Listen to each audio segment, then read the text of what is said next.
අතිපූජනීය නාමකයන් අවසරයි ලබනුර්ව කන්දාරාණේ සේනාධිපති අතිපූජනීය පින්වත් කොත්මලි කුමාර කාශ්‍යප ස්වාමීන් වහන්සේව පාද නමස්කාර කොට මේ උතුම් සඳහම් මණ්ඩපයට පිළිගනු ලබනවා.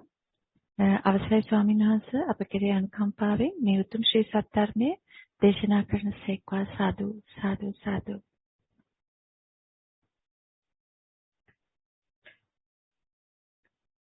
හොඳයි පන්සිල් සමාදන් වීම සඳහා නමස්කාර. නමෝ තස්ස භගවතු අරහතු සම්මා සම්බුද්දස්ස නමෝ තස්ස භගවතු අරහතු සම්මා සම්බුද්දස්ස නමෝ තස්ස භගවතු අරහතු සම්මා සම්බුද්දස්ස බුද්ධං සරණං ගච්ඡාමි බුද්ධං සරණං ගච්ඡාමි ධම්මං සරණං ගච්ඡාමි ධම්මං සරණං ගච්ඡාමි සංඝං සරණං ගච්ඡාමි සංඝං සරණං ගච්ඡාමි යම්පි බුද්ධං සරණං ගච්ඡාමි යම්පි බුද්ධං සරණං ගච්ඡාමි යම්පි ධම්මං සරණං ගච්ඡාමි යම්පි ධම්මං සරණං ගච්ඡාමි යම්පි සංඝං සරණං ගච්ඡාමි යම්පි සංඝං සරණං ගච්ඡාමි යම්පි බුද්ධං සරණං ගච්ඡාමි යම්පි බුද්ධං සරණං ගච්ඡාමි යම්පි ධම්මං සරණං ගච්ඡාමි යම්පි ධම්මං සරණං ගච්ඡාමි යම්පි සංඝං සරණං ගච්ඡාමි යම්පි සංඝං සරණං ගච්ඡාමි සරණ ගමනං සම්පූර්ණං අහඹතේ පානාති පාතා වේරමණී සික්ඛාපදං සමාදියාමි මනස්පතා වේරමණී සික්ඛාපදං සමාදියාමි දානා වේරමණී සික්ඛාපදං සමාදියාමි අතින්නාදාන වේරමණී සික්ඛාපදං සමාදියාමි කාමේසු මිච්ඡාචාරා වේරමණී සික්ඛාපදං සමාදියාමි කාමේසු මිච්ඡාචාරා වේරමණී සික්ඛාපදං සමාදියාමි සාවාදා වේරමණී සික්ඛාපදං සමාදියාමි මුසාවාදා වේරමණී සික්ඛාපදං සමාදියාමි සුරාමේරය මජ්ජපමා දත්තානා වේරමණී සික්ඛාපදං සමාදියාමි සාවාදා වේරමණී සික්ඛාපදං සමාදියාමි චිසරණේන සද්ධින් පංචශීලං ධම්මං සාදුකං සුරක්ෂිතං කତ୍වා අප්පමාදේන සම්පාදේත නමෝ තස්ස භගවතු අරහතු සම්මා සම්බුද්දස්ස නමෝ තස්ස භගවතු අරහතු සම්මා සම්බුද්දස්ස නමෝ තස්ස භගවතු අරහතු සම්මා සම්බුද්දස්ස ශ්‍රද්ධා සම්පන්න කාරුණිකතුනි හැම කෙනෙක්ම උතුම් සද්ධර්ම ශ්‍රවණය සඳහා සූදානම් වන මොහොත අමති වශයෙන් අවසරක් උදාවන මොහොතේ හැම කෙනෙක්ම මේ සද්ධර්ම ශ්‍රවණය සඳහා මේ විදිහට සූදානම් වන්නට යෙදෙන්නේ වසරක් ගෙවිලා තව වසරක් උදාවනොත් යන්නේ අපි මරණය තවත් වසරකින් සමීප වුණා කියන එක. යම් කිසි දුකකට අපි අකමැති නම් ව්‍යාධි දුක, ජරා දුක, මරණ කියන ඒ දුකට අපි ටිකෙන් ටික මොහොතින් මොහොත ලංවනවා කියන එක තමයි අවුරුද්දක් ගෙවිලා ගියා කියන එකේ තේරුම. ඉතින් මෙතනදී අපිට සතුටු වන්නට දෙයක් ප්‍රධාන වශයෙන් හිතන්න පුළුවන් කමක් නැහැ. දුක් වන්නට කාරණාවක් මිසක මොකද මේ වෙනකන් බුදුරජාණන් වහන්සේ දේශනා කළ ධර්මය අවබෝධ කරගන්නට අපිට නොහැකි වුණා නම් මේ අතහැරෙන්නේ බුද්ධෝත්පාද කාලයක්. මේ අතහැරෙන්නේ බොහොම කලාතුරකින් අපි ලබාගත් අවස්ථාවක්. වටිනා මනුස්ස ජීවිතයක් අපිට අතහැරෙන්නේ. අනේ නිසා අපි අපේ ජීවිතය තුළ අපි අප්‍රමාදී වන්නට අවශ්‍යයි. අපේ ජීවිතය ඇතුලේ අපි කොහොම හරි මේ ධර්මය අවබෝධ කරගන්නට උත්සාහවත් වෙනවා කියන අදහස මේ වසර තුළ අපි නැවත ඇති කරගන්නට අවශ්‍ය වෙනවා. වසරක් ගෙවිලා යනකොට අපිට හිතන්නට ගොඩක් දේවල් තියෙනවා. ඒ පසුගිය කාලය තුළ අපි සද්ධා සීල සුත ත්‍යාග ප්‍රඥා ආදී ගුණ ධර්මයන්ගෙන් කෙතෙක් දුරට අපේ ජීවිතය සම්පූර්ණ කරගත්තා කාරණය. අපිට පේනවා නම් අපේ ජීවිතයේ ඊට පෙර කාල පරිච්ඡේදයන්ට වඩා අඩු වශයෙන්ුයි අපි ධර්මය අපේ ජීවිතයට පුරුදු කරලා තියෙන්නේ කියලා. එහෙනම් අපි මේ ජීවිතයේ මේ වසර තුල අපි අප්‍රමාදී වන්නට අවශ්‍යයි. අපි කොහොම හරි මේ වසර තුල අප්‍රමාදයේ උපදවා ගන්නවා. ජීවිතය තවත් සද්ධා සීල සුත ත්‍යාග ප්‍රඥා ආදී ඒ ගුණ ධර්මයන් තුළින් අපි පරිපූර්ණ භාවයට පත් කර ගන්නවා කියන වීරිය අපි ඇති කර ගන්නට අවශ්‍යයි. ඒ වගේම අපිට පේනවා නම් අපේ ජීවිතය දියුණු කරගෙන අපි තියනවා කියන එක ඔබ තවදුරටත් ඔබේ ජීවිතයේ ගුණ ධර්මයන් ඔස්සේ තවත් වඩාත් දියුණු භාවයට පමුණව ගන්නට උත්සාහවත් වන්නට අවශ්‍යයි. ඒක තමයි ඔබට කළ හැකි දේ බවට පත්වන්නේ. පින්නතුනේ අපි හැම කෙනෙක්ම කර්මයේ නැමැති සැඩපහරින් මේ අත ගහගෙන යන අය പ്രേත ලෝකවලට සතර අපායේ නොවින්ද දුකක් නැති තරම් ඒ වගේම මේ විදිහටම හිතියොත් අනාගතයටත් අපි නොවිඳිනා දුකක් නැති වෙයි. හැම දුකකටම මුහුණ දෙන්නට අපිට සිද්ධ වෙනවා. ආමරණ දුක්ඛයන්ට කොතෙකුත් අපිට මුහුණ පාන්නට සිද්ධ වෙනවා. ඒ නිසා අපි අප්‍රමාදී භාවය අපේ ජීවිතය තුළ ඒකාන්තයෙන් උපදව ගන්නට අවශ්‍යයි. මේ වසර තුළ අපි කොහොම හරි ධර්මාභිසමය සිද්ධ කරනවා. ලැබුණු සෑම අවස්ථාවකම අපි අපේ මනස කෙසේ හෝ මේ ප්‍රතිපදාව තුළම පිහිටවනවා කියන දැඩි අදිෂ්ඨානය ඔබ තුළ උපදව ගන්නට අවශ්‍ය කටයුතු ගන්නට ඕනේ.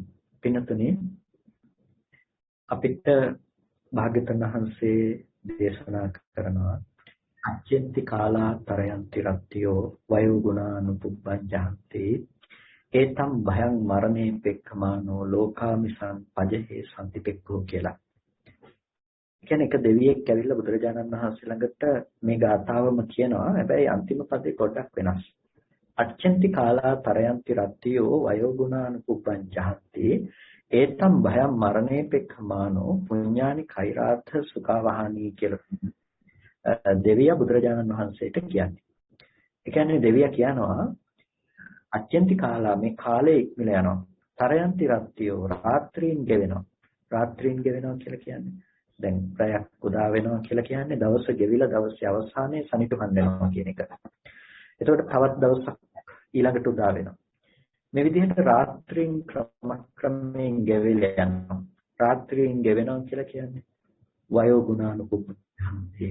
ඔබට ලෝකේ ජීවත් වන්නට තියෙන වයස ආයුෂය අනුපූර්ව ලෙස ඔබව අත්හැරලා දානවා. ඒක තමයි සිද්ධ වෙන්නේ. වයස ආයුෂය අනුපූර්ව ලෙස ඔබව අත්හැරලා දානවා. වයෝ අනුපුබ්බං ජහන්ති. එතකොට ඔබේ ජීවිතය බොහොම අස්ථිරයි. ඔබේ ජීවිතය බොහොම අස්ථාවරයි. ඕනෑම මොහොතක එක මරණයට පත්වන්නට පුළුවන්කම තියෙන දෙයක්. දවසක් ගෙවෙනවා, රැයක් ගෙවෙනවා කියලා කියන්නේ ජීවත් වෙන්න තියෙන එක දවසක් අඩු වුණා කියන එක. ඒතම් භයම් මරණේ පෙක්ඛමානෝ. මේක මහා භයක් නේ. මේක මහා භයක්. යම් කිසි විදිහකින් ගව ඝාතකාගාරයට ඇදගෙන යනකොට අඩියක් ඉස්සරහට තියනවා කියලා කියන්නේ ඒ ගව දෙන මරණයට ලං වෙනවා කියන එක. ඒ වගේ අපි මොහොතක් ගත කරනවා කියලා කියන්නේ දවසක් ගෙවුණා කියලා කියන්නේ. අපි මරණයට ලං වෙනවා කියන එක තවත් දවසක. ඒ තමයි භය මරණේ පෙක්ඛමානෝ. මේ භය මරණේ හිලා දකින නොනැති පුද්ගලයා මොකද කරන්නේ? එයා පුඤ්ඤානි කෛරාත් සුඛවහානි. දෙවියා කියනවා පුඤ්ඤානි කෛරාත් සුඛවහානි සුව එළවෙන පින්කම් කරනවා. සැපගෙන විත් වෙන පින්කම් කරනවා. ජීවිතේ එයා නොඑක් පින්කම් වල නිරත වෙනවා කියලා. බුදුරජාණන් වහන්සේ මේක ප්‍රතික්ෂේප කරන්නේ නැහැ. නමුත් බුදුරජාණන් වහන්සේ මේකම පොඩ්ඩක් වෙනස් කරලා දේශනා කරනවා. ඒ තමයි ඇත්ත කාලේ ඉක්මලා යනවා, රාත්‍රීන් ගෙවිලා යනවා. වයස්ස මිනිස්සුව අතහැරලා දානවා ටිකෙන් ටික මරණය කරා පැමිණෙනවා. මේක දකින්න නුවණ තිබුණා ලෝකාමිසම් පජහේ සම්තිපෙක්කෝ. ලෝකාමිසේ දුරු කරන්නට උත්සාහවත් වෙනවා. ලෝකාමිසේ දුරු කරන්නට එයා උත්සාහවත් වෙනවා. ලෝකාමිසේ කියලා කියනකොට මේ ලෝකේ මිනිස්සු සතුටු වෙන තැන, මිනිස්සු තෘප්තිය හොයන තැන, රූප, ශබ්ද, ගන්ධ, රස, ස්පර්ශ ආදී මේ ධර්මය ලෝකාමිස ධර්මයන්. එතකොට මේ දේවල් දුරු කරන්නට ඒකේන උත්සාහවත් වෙනවා. ලෝකාමිසම් පජහේ සම්තිපෙක්ඛෝ කියලා දේශනා කරනවා. මේ දේවල් දුරු කළා දාන්නට. දැන් බලන්න මේ ගාථා දෙකම අරගෙන බලනකොට සම්පූර්ණම මේ බුදුරජාණන් වහන්සේගේ දේශනාව අපිට ගන්වා ගන්නට පුළුවන්කම තියෙනවා. ඒ තමයි ලෞකික කුසල ධර්මයන්හි තියෙන වටිනාකම වගේම මේ සසර දුකින් මිදී නිදහස් වීම කියන දේ.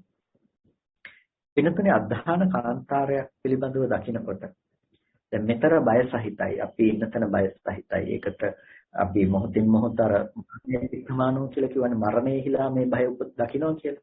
ඒ කියන්නේ ගත වෙන මොහොතක් ගානේ අපි මොකටද ජරාවට ලං වෙන්නේ? මරණයට ලං වෙන්නේ. දුකට තමයි ලං වෙන්නේ. යම් කිසි විදිහකින් ඔබට අනෙක් දේවල් පැත්තකින් තැබේවා. ඔබට මම මගේ කරගත්ත මේ කයවත් ඔබට ඕන විදිහට තියාගන්නට පුළුවන් කමක් ලැබෙන්නේ නැහැ. හත්පද අනස්සවා කියලා කියන අතපය අවසංගයට යනවා. අත තියෙන තැන නෙමෙයි තිය වෙන්නේ, කකුල තියෙන තැන නෙමෙයි තිය වෙන්නේ. මේවා අවසංගයට යනවා. එතකොට හිතන දේවල් පැහැදිලි නැහැ. චේතනාව පවත්ව ගන්න පුළුවන් කමක් නැහැ. ඊට පස්සේ ඇහෙන්නේ නැහැ. කවුරු හරි මොනවා හරි කිව්වත් ඇහෙන්නේ නැහැ. බලන්නකො පින්නතුනි ජරාවෙන් ජීර්ණ ජරාවෙන් අසරණ වෙනකොට අපි මොනතරම් මානසිකව ඇද වැටෙනවද කියන එක.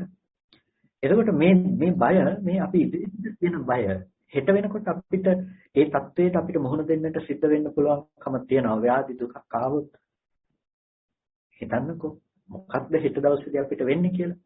එතකොට ඒ දුක ඒ බය අපි කරා තියෙනවා. මේක දකින්නකොට දැන් මෙතර බය සහිතයි. එහෙනම් අපිට කරන්න කටයුතු දෙකක් තියෙනවා. අප්‍රමාදීව කරන්න කටයුතු දෙකක් තියෙන. එකක් තමයි ලබාගත් අද දවසේ මග්ගවියදන් හොයාගන්නට ඕන. මොකද හෙට දවස් වෙනකොට අධධාන කාන්තාරයකට යන්න තියෙනවා. අධධාන කියලා කියන කෙලවරක් වෙන්නේ නැහැ. ඒ කාන්තාරයට අපිට හෙට දවස් වෙනකොට යන්න තියෙනවා. එතකොට අධධාන කාන්තාරයකට යන්න වුණොත් ඔබ අධධාන කාන්තාරයකට තියාගෙන මේ ලංකාව ඇතුලේ ඔබ ඉන්නවා නම් ලංකාව ඇතුලේ හරි ඔබ ඉන්න රටේ හරි ඔබට පොඩි ගමනක් යන්න වුණොත් ඔබ කොච්චර ප්ලෑන් කරනවද ඒක? ඒකට පෙර සූදානම කොච්චර ඇති කර ගන්නවද? ඔබ ආහාර පාන ලෑස්ති කරගෙන ඉන්න නවාතැන් ස්ථාන ලෑස්ති කරගෙන ඒකේ පහසුවෙන් ඉන්නේ කොහොමද? අපහසුතාව මග අරගන්නේ කොහොමද? ඔබ කොච්චර ප්ලෑන් කරනවද? එතකොට මේ සැලසුමට අනුව තමයි ඔබ ක්‍රියාත්මක වෙන්නේ.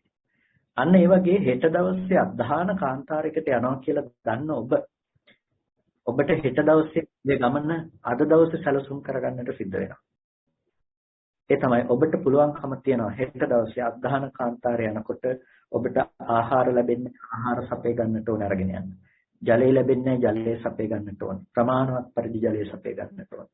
එතකොට ඔබ පාර නිවැරදි කරගන්නේ කොහොමද කියන එක ගැන ඔබට දැක්මක් තියෙන්නට ඕන. මේ දේවල් ඔබ අද හොයාගන්නට ඕනේ. මග වියදම් සපේ ගන්නට ඕනේ. ඒ වගේ මේ සසර නැමැති අධධාන කාන්තාරය යන ඔබ මේ මග වියදම් ටික සැලසුම් කරගන්නට අවශ්‍යයි. අපි කුසල ධර්මයන් සිද්ධ කරනවා කියලා කියන්නේ අපි මග වියදම් හොයනවා. සුඛෝ පුඤ්ඤස්ස වචයෝ කියලා දේශනා කරන්නේ. එතකොට මේ සැප කියලා කියන්නේ මේ පිනටම කියන තව නමක්.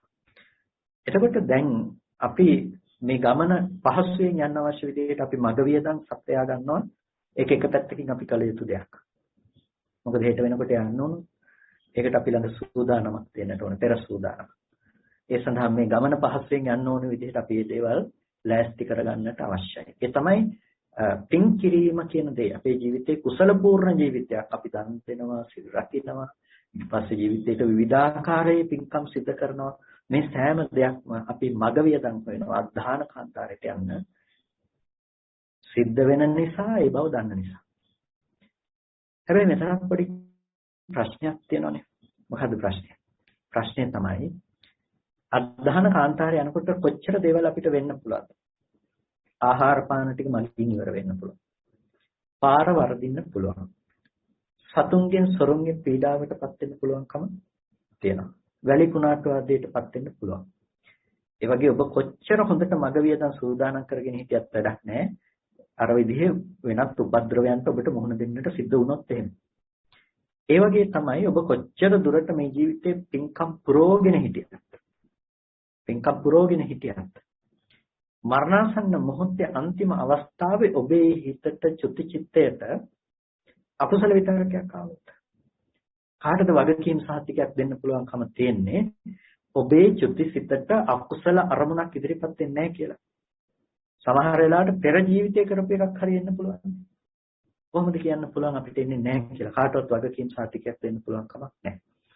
අර පුංචි කතාවක් තියෙනවානේ. එක බ්‍රාහ්මණයෙක් ළඟට ගිහිල්ලා එක රජෙක් දෘෂ්ටිගත වෙනවා. එයා මේ පින පව ආදී දේවල් වල විපාක නැහැ කියලා මිත්‍යා දෘෂ්ටියටපත් වෙනවා.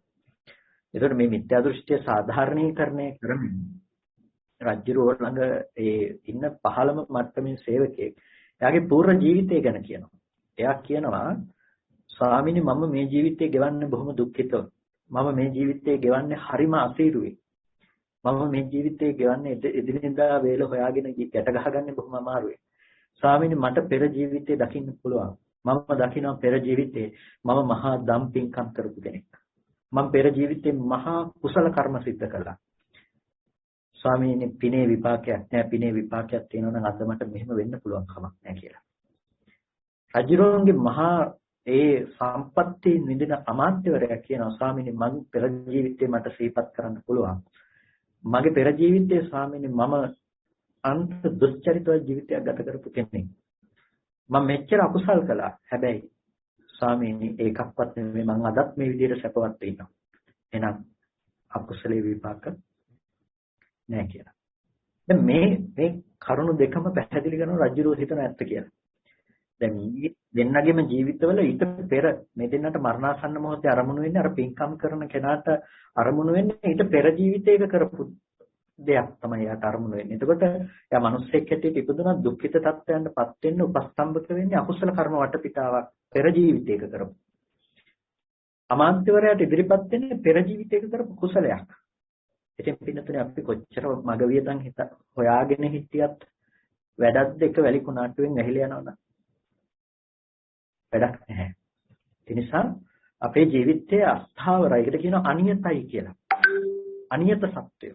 නියතියක් නැහැ. ඒ නිසා කාටවත් බෑ. ඔබට වගකීම් සහතිකයක් දෙන්න. අනිවාර්යයෙන්ම ඊළඟ ජීවිතේ දිව්‍ය ලෝක යනවා කියලා. අනිවාර්යයෙන්ම ඊළඟ ජීවිතේ අපාය යනවා කියලා ඔබට වගකීම් සහතිකයක් දෙන්න පුළුවන් කවුරුත් නැත්තේ නෑ. ඕනම මොහොතක පුළුවන්කම තියෙනවා. අවසාන සිතට අකුසලයක් ඉදිරිපත් වෙලා ඔබ උදුගතියට යන්න. අන්න ඒ නිසා තමයි බුදුරජාණන් වහන්සේ ගාථාව ටිකක් වෙනස් කරන්නේ. දෙවිය අර විදිහට අහනකොට ලෝකාමිසම් පජහේ සම්තිපෙක්කෝ. බුදුරජාණන් වහන්සේ දේශනා කරනවා. ඔය අධධාන කාන්තාරය යන විදිහ දැන් අපි උදාහරණයට අවිල්ල ගත්තොත් එම් අවිනිශ්චිත ගමන යනවට වඩා හොඳම දේ තමයි මේ ඉන්න තැන ඔබට පුළුවන් නම් ඔය යන ගමන නතර කරන අභයස්ථානයක් තියෙනවා. අභයස්ථානයට යන්න පුළුවන් නම් අන්න තමයි වටින්නේ. හැබැයි අභයස්ථානේ ඔබ හදාගන්න කලින් යන්න වුණොත් කෝකටත් මග වියදම් ලෑස්ති කරගෙනත් තියාගන්නට ඕනේ. ඒ ටික ලෑස්ති කරගන්න ගමන අභයස්ථානයේ සඳහාත් ඔබ ලෑස්ති වන්නට ඕනේ. අභයස්ථානයේ තමයි ලෝකාමිසම් පජහේ සම්තිපෙක්ඛෝ කියලා කියන්නේ. ලෝකාමිසේ පජහ දුරු කරනවා. ලෝකාමිසේ ඉවත් කරනවා. එනිසා මොනවද ලෝකාමිසේ කියලා කියන්නේ? ලෝකාමිසේ කියලා කියන්නේ ලෝකයා සතුටට පත්වන තැන. ආමිසේ කියලා කියන්නේ ඔබ දන්නවා ආමිසේ කියන වචනේ අර්ථවත් වෙන්නේ මොනවද කියලා. අපිට ලැබෙන ප්‍රත්‍ය පහසුකම් පිළිගැනීම මේ සියල්ලක්ම ආමිසේ හැටියට අපි දකින්නේ. ආමිෂ පූජා කියලා කියන අපි මේ දේවල් දානමාන ආහාර පාන දුම්මිටු මේ ආදී දේවල් වලට අපි කියන ආමිෂය කියලා. එතකොට ලෝකාමිෂය කියලා කියන්නේ ලෝකයාට ජීවත් වන්නට ලැබෙන පරිසර පද්ධතිය. අජහේ ඒක දුරු කරනවා. ඒක දුරු කරන්නට උත්සාහවත් වෙනවා. මේක දකින්න නුවණට කෙනා. එයා දන්නවා මේක හැම වෙලාවකදීම මරණයෙන් කෙලවර වෙන දෙයක්. එහෙනම් මම මරණය නැති කලේ නැත්තම් මම ජරාව නැති කලේ නැත්තම් මම ව්‍යාධි නැති කලේ නැත්තම් මට දුකෙන් මිදීමක් නැත්තේ නෑ. හැමදාම මේක විඳින්නට සිද්ධ වෙනවා. ඒ නිසා මේක තවදුරටත් අරගෙන යනවට වඩා මේ දේවල් ජරා මරණ තැවරිලා තියෙන ජරා මරණ උරුම කරගත්ත භූමිය මම ඉවත් කරලා දානවා නම් ඒයින් මම හිත නිදහස් කරගන්නවා නම් ඒක තමයි කල යුතු දේ කියලා නෝනත් තේරුම් ගන්න. ලෝකාමිසම් පජහේ සම්තිපෙක්කෝ. එයා බොහොම ශාන්තව උපේක්ෂා සහිතව එයා උත්සාහවත් වෙන ලෝකාමිෂය දුරු කරන්න. වෙනතනේ අපි අද ක්‍රියාත්මක විය යුත්තේ ලෝකාමිසය දුරු කරන්නේ කොහොමද කියන තැනට අපේ මනසපත් කරගන්නට. බුදුරජාණන් වහන්සේ දේශනා කරන ලෝකාමිසය කියලා ලෝකයා සතුටු වෙන තැන කුමක්ද කියලා. ලෝකයා සතුටට පත්වන්නේ සෑම මොහොතකම රූප, ශබ්ද, ගන්ධ, රස, ස්පර්ශ කියන මේ ධර්මයන් තුළ කාම භූමියේ සත්‍යව හැසිරෙන මේ ටිකේනේ. රූප, ශබ්ද, ගන්ධ, රස, ස්පර්ශ කියන මේ ධර්මයන් ඇතුළේ තමයි ලෝකයා සතුටටපත් වෙන්නේ, ලෝකයා හැසිරෙන්නේ. රූප දකින්න කැමති, ශබ්ද අහන්න කැමති, ගඳ සුවඳ විඳින්න කැමති, රස විඳින්න, ස්පර්ශ විඳින්න. ඔබේ ජීවිතය තුළ ඔබ සතුටු වෙන්න ওই දේවල් ටිකෙන්. එතකොට මේ ඔබ සතුටටපත් වෙන මේ ආමිෂය දුරු කළ යුතුයි. ආමිෂය දුරු කළ යුතුයි කියලා කියන්නේ එතකොට රූපය දුරු කළ යුතු දෙයක්. ශබ්දේ, ගන්ධේ, රස, ස්පර්ශය දුරු කළ යුතු දෙයක්. එතකොට ඒක දුරු කළ යුතුයි කියලා කියන්නේ මේ එළියේ තියෙන රූපය අයින් කරලා දාන්න කියන එක එහෙම නෙමෙයි. භෞතිකව ද්‍රව්‍යාත්මකව ඒ දේවල් අරගෙන එළියට ගිහින් කරලා දාන්න කියන එක නෙමෙයි බුදුරජාණන් වහන්සේ දෙන්නේ. එහෙනම් දේශනා කරන්නේ මොකක්ද? ලෝකාමිසය දුරු කිරීම ගැන කතා කරනකොට ලෝකාමිසය දුරු කරන්නේ හැම වෙලාවකදීම ප්‍රඥාවෙන්. ප්‍රඥාවෙන් ඒක නුවණින් ලෝකාමිසය දුරු කරන්නේ. එතකොට ලෝකාමිසය නුවණින් අපි දුරු කරනකොට ඒක ද්‍රව්‍යාත්මකව භෞතිකව සිද්ධ කරන දෙයක් නෙමෙයි. සිතින් ඒ පිළිබඳව තිබෙන වැරදි දෘෂ්ටිය අපි නැති කරලා එහි विद्यमान වන යථාභූත ස්වභාවය අවබෝධ කරගන්න. එතන विद्यमान වන යථාභූත ස්වභාවය අවබෝධ කරගන්න. එතකොට අපිට පුළුවන්කම තියෙන මේ ධර්මය දුරු කළා දාන්නට. දැන් බුදුරජාණන් වහන්සේ එක් අවස්ථාවකදී රූපේ ප්‍රහාණය කළ යුතු දෙයක් හැටියට පෙන්වනවා. රූපේ ප්‍රහාණය කළ යුතුයි, ඇස ප්‍රහාණය කළ යුතුයි කියලා දේශනා කරනවා. එතකොට අපි තේරුම් අරගෙන ඉන්නට ඕනේ රූපේ ප්‍රහාණය කරන, ඇස ප්‍රහාණය කරන තාක්ෂණය මොකක්ද කියන එක ගැන. අපි දැනගෙන ඉන්නට ඕනේ කොහොමද රූපේ ප්‍රහාණය කරන්නේ? කොහොමද ඇස ප්‍රහාණය කරන්නේ? මොකක්ද ඒ කරන තාක්ෂණය? අන්න ඒක පිළිබඳව අපි තේරුම් අරගෙන ඉන්නට අවශ්‍යයි. ඒක තේරුම් අරගෙන නැත්නම් අපිට කිසිම ආකාරයකින් අභ්‍යස්ථානයක් ලැබනවා කියන එක නම් කරන්න පුළුවන් කමක් නැත්තේ. මේ අභ්‍යස්ථානයකටපත් වීමක් නෑ. ඒ නිසා අපි රූපය ප්‍රහාණය කරන ආකාරය පිළිබඳව දැනුමක් අපි සතුව දෙන්නට ඕනේ. රූපේ ප්‍රහාණය කරන ආකාරය පිළිබඳ දැනුමක්. ඇස ප්‍රහාණය කරන ආකාරය පිළිබඳව දැනුමක්. එතකොට මේක ප්‍රහාණය කරන්නේ කොහොමද? ඒක ප්‍රහාණය කරන්නේ ඒ ධර්මයේ පිළිබඳව අපි ඇති කරගත්ත වැරදි දෘෂ්ටිය, වැරදි දැකීම දුරු කර ගැනීම තුළ. ඒකම තමයි සම්මා දිට්ඨියේ උත්පාදයේ හැටියට පෙන්වන්නේ. සම්මා දිට්ඨිය හට ගැනීම හැටියට. සම්මා දිට්ඨිය ඇති හැටියට දකින්නකම. එතකොට අපි දන්නවා දුක්ඛේ ඥානං, දුක පිළිබඳව දන්නවා. දුක පිළිබඳව දැනගන්නකොට අපිට හම්බ වෙනවා දුක්ඛාරය සත්‍ය ප්‍රතිවේධ කිරීමේදී අපිට මේ දුකයි කියලා. එතකොට දුකයි කියලා දැනගන්නකොට අපිට එතන දුක හම්බ වෙනවා වේදනාත්මකව අපි හඳුනා ගන්නා දුක. ඉපදීම, ලෙඩවීම, මරණය, මහලු බව, අකමැති දේවල් ලැබෙන්නේ නැති වෙනකොට, කැමැති දේවල් අකමැති දේවල් ලැබෙනකොට, කැමැති දේවල් නොලැබී යනකොට, අපිට අපි හිතන දේවල් සිදු නොවෙනකොට ජීවිතේට දුක එනවා කියලා අපි හිතට පැමිණෙන දෝමනස්යත්, කයට පැමිණෙන දුකත් කියන දෙයින් අපි දුක හඳුනා ගන්නවා. ඊට පස්සේ දුක පිළිබඳව හඳුනා ගැනීමේදී අපි හඳුනා ගන්නවා ඒ දේවල් වලට පදනම වෙලා තියෙන්නේ මොකක්ද? දුක්ඛ ලක්ෂණ ටිකක්. අපි ඒකට කියනවා පරිඤ්ඤය ධර්ම කියලා. පිරිසිඳ දකින්න. කියන්නේ සාමාන්‍ය ස්වභාව ලක්ෂණයන් විදිහට ඒ අවබෝධ කරගන්න. සාමාන්‍යයෙන් අපි දකින අපිට දැනෙන විදිහ නෙමෙයි, එහි පවත්නා ස්වභාව ලක්ෂණ විදිහට එහි යථාර්ථය තේරුම් ගන්න. එතකොට අපිට පේනවා තණ්හාව හැරෙනකොට තුන් භූමිය අනුගිය සියලු ධර්මයෝ දුක්ඛ සත්‍ය තුළට සංග්‍රහ කරන්නට පුළුවන් කියලා. සියලු ධර්මයන්. දැන් ඔබ සැපයි කියලා විඳින තැනක ඒකත් මොකටද සංග්‍රහ කරන්නේ? දුක්ඛ සත්‍ය තුළට. ඒකට හේතුව තමයි ලෝකේ යථාර්ථය තමයි දුක්ඛ. ලෝකේ යථාර්ථය තමයි දුක්ඛ කියලා කියන්නේ. ලෝකේ යථාර්ථය තමයි දුක්ඛ ස්වභාවය. එහි ලක්ෂණ ටික.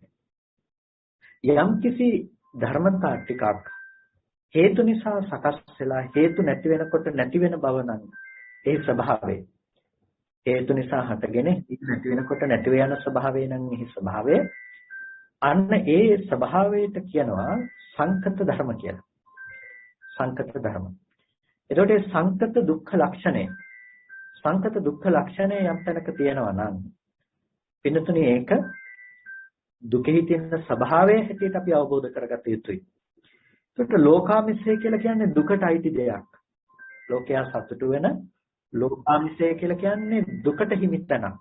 එතනදී දුක ඇති වෙනවා. කොහොමද දුක ඇති වෙන්නේ? අපි සතුටු වෙන රූපය පිළිබඳව අපි බැලුවහම එතන දුක උරුම කරවන දුක ලබා දෙන තැනක් ලෝකාමිසය.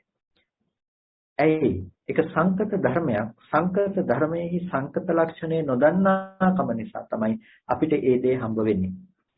කියන්නේ අපි හදාගෙන විඳින ලෝකයක් තියෙනවා. අපි හදාගෙන විඳින ලෝකයක් තියෙනවා. යථාභූත ධර්මතා ටිකක් පවතින තැනක යථාභූත ස්වභාවයෙන් විමසා බැලුවොත් පෙනෙන්නේ නැති දෙයක් ඇතුලේ තමයි අපි ජීවත් වෙන්නේ. හරියට හීනයක් වගේ. හීනයක්. හීන කියන්නේ පහත් නිසානේ. එතකොට හීනෙන් ඔබට ලැබුණා කියලා යමක් වැඩක් නැහැ. හීනකින් ඔබට යමක් ලැබුණා කියලා වැඩක් නැහැ. ඒක හීනයක්. ඒක පහත් දෙයක්. ඒක අවශ්‍ය වෙන දෙයක් නෙමෙයි. එතකොට ඒකට කියනවා හීන ධර්මයක් කියලා. අන්න ඒ වගේ තමයි ඔබ විඳින තැන, අද ලෝකයේ විඳින තැන, අපි විඳින තැන. ඒක පහත්යයි සම්මත හීනයක් එක. ඒ හීනයක් කියලා කියන්නේ අපි හැම වෙලාවකදීම සැරිසරන්නේ යථාභූත නොවූ සකස් කරගත්ත, හදාගත්ත සංකල්පමය රාමුවක් ඇතුලේ. සකස් කරගත්ත, හදාගත්ත සංකල්පමය රාමුවක් ඇතුලේ.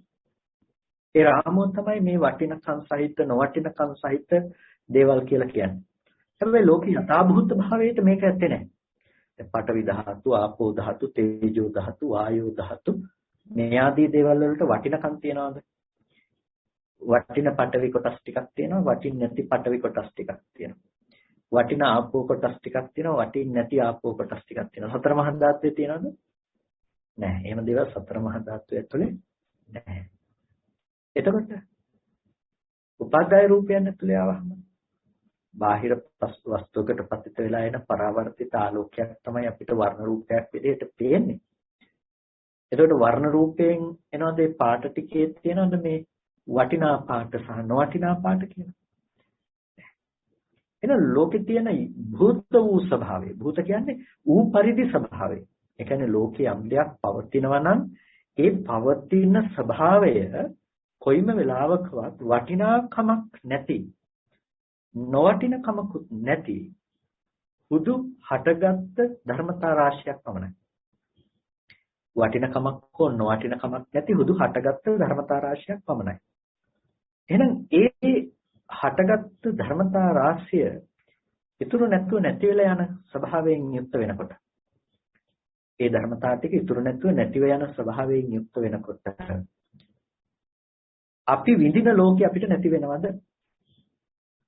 අපි විඳින ලෝකේ නැති වෙන්නේ නැහැ. දැන් හිතන්නකෝ ඇහැට එන රූපේ නැති වෙනවනේ. ඇහැට ආවේ වර්ණ රූපයක්, වර්ණ රූපේ නැති වෙලා යනවා. එතකොට කනට එන්නේ ශබ්දයක්, ඒ ශබ්දය ආයේ කවදාවත් අහන්න බෑ. එකපාරක් වත් පිටක් අරගෙන කටට කනකොට දිවට දැනෙන රසය අපිට ආයේ දැනෙනවද? අපිට කවදාවත් ආයේ දැනෙන්නේ නැහැ. දිවට දැනෙන රසය කවදාවත් ආයේ දැනෙන්නේ නැහැ. ඒක රස මාත්‍රයක් විතරයි. එතකොට ඒ වෙලාවේ ස්පර්ශ වුණදී ආයේ කවදාවත් එන්නේ නැහැ. හැමදේම මේ විදිහට තමයි එකපාරක් ආපු දේ ආයේ නැවත කවදාවත් එන්නේ නැහැ. ඒ වුණාට අපි හදාගත්ත ලෝකෙ නැති වෙනවා. හදාගත්ත ලෝකෙ නැති වෙන්නේ නැහැ. ඊයේ දැකපු අම්මව අද දකින්න බෑද? ඊයේ දැකපු කෙනාව අද දකින්න බෑද? ඊයේ විඳපු දේවල් ඔබට අද විඳින්න බෑද? පුළුවන්. ඒක තමයි හදාගත්ත ලෝකය. ඒක යථාර්ථයත් එක්ක ගොඩක් දුරයි. ඒක යථාර්ථයත් එක්ක ගොඩක් වෙනස්. ඒ ලෝකේ පවතින යථාර්ථය තමයි රූපේ පැත්තෙන් ගත්තොත් අනාත්ම ධර්මතා ටිකක් සතර මහා ධාතු සහ උපාදාය රූප ටික විතරයි. ඒක ඇතුලේ කොයි වෙලාවකවත් තිබුණේ නැහැ සංකල්ප ටිකක් විදිහට ඔබ හදාගත්ත දේවල් ටික රූපය ඇතුලේ තිබුණේ නැහැ. දැන් ඔබ දුක් වෙන්නේ ඔබේ මනස තුලින් හදාගත්ත දේවල් එක්ක. ඔබ සතුටු වෙන්නේ මනස තුලින් ඔබ උපදව ගන්න දේවල් එක්ක.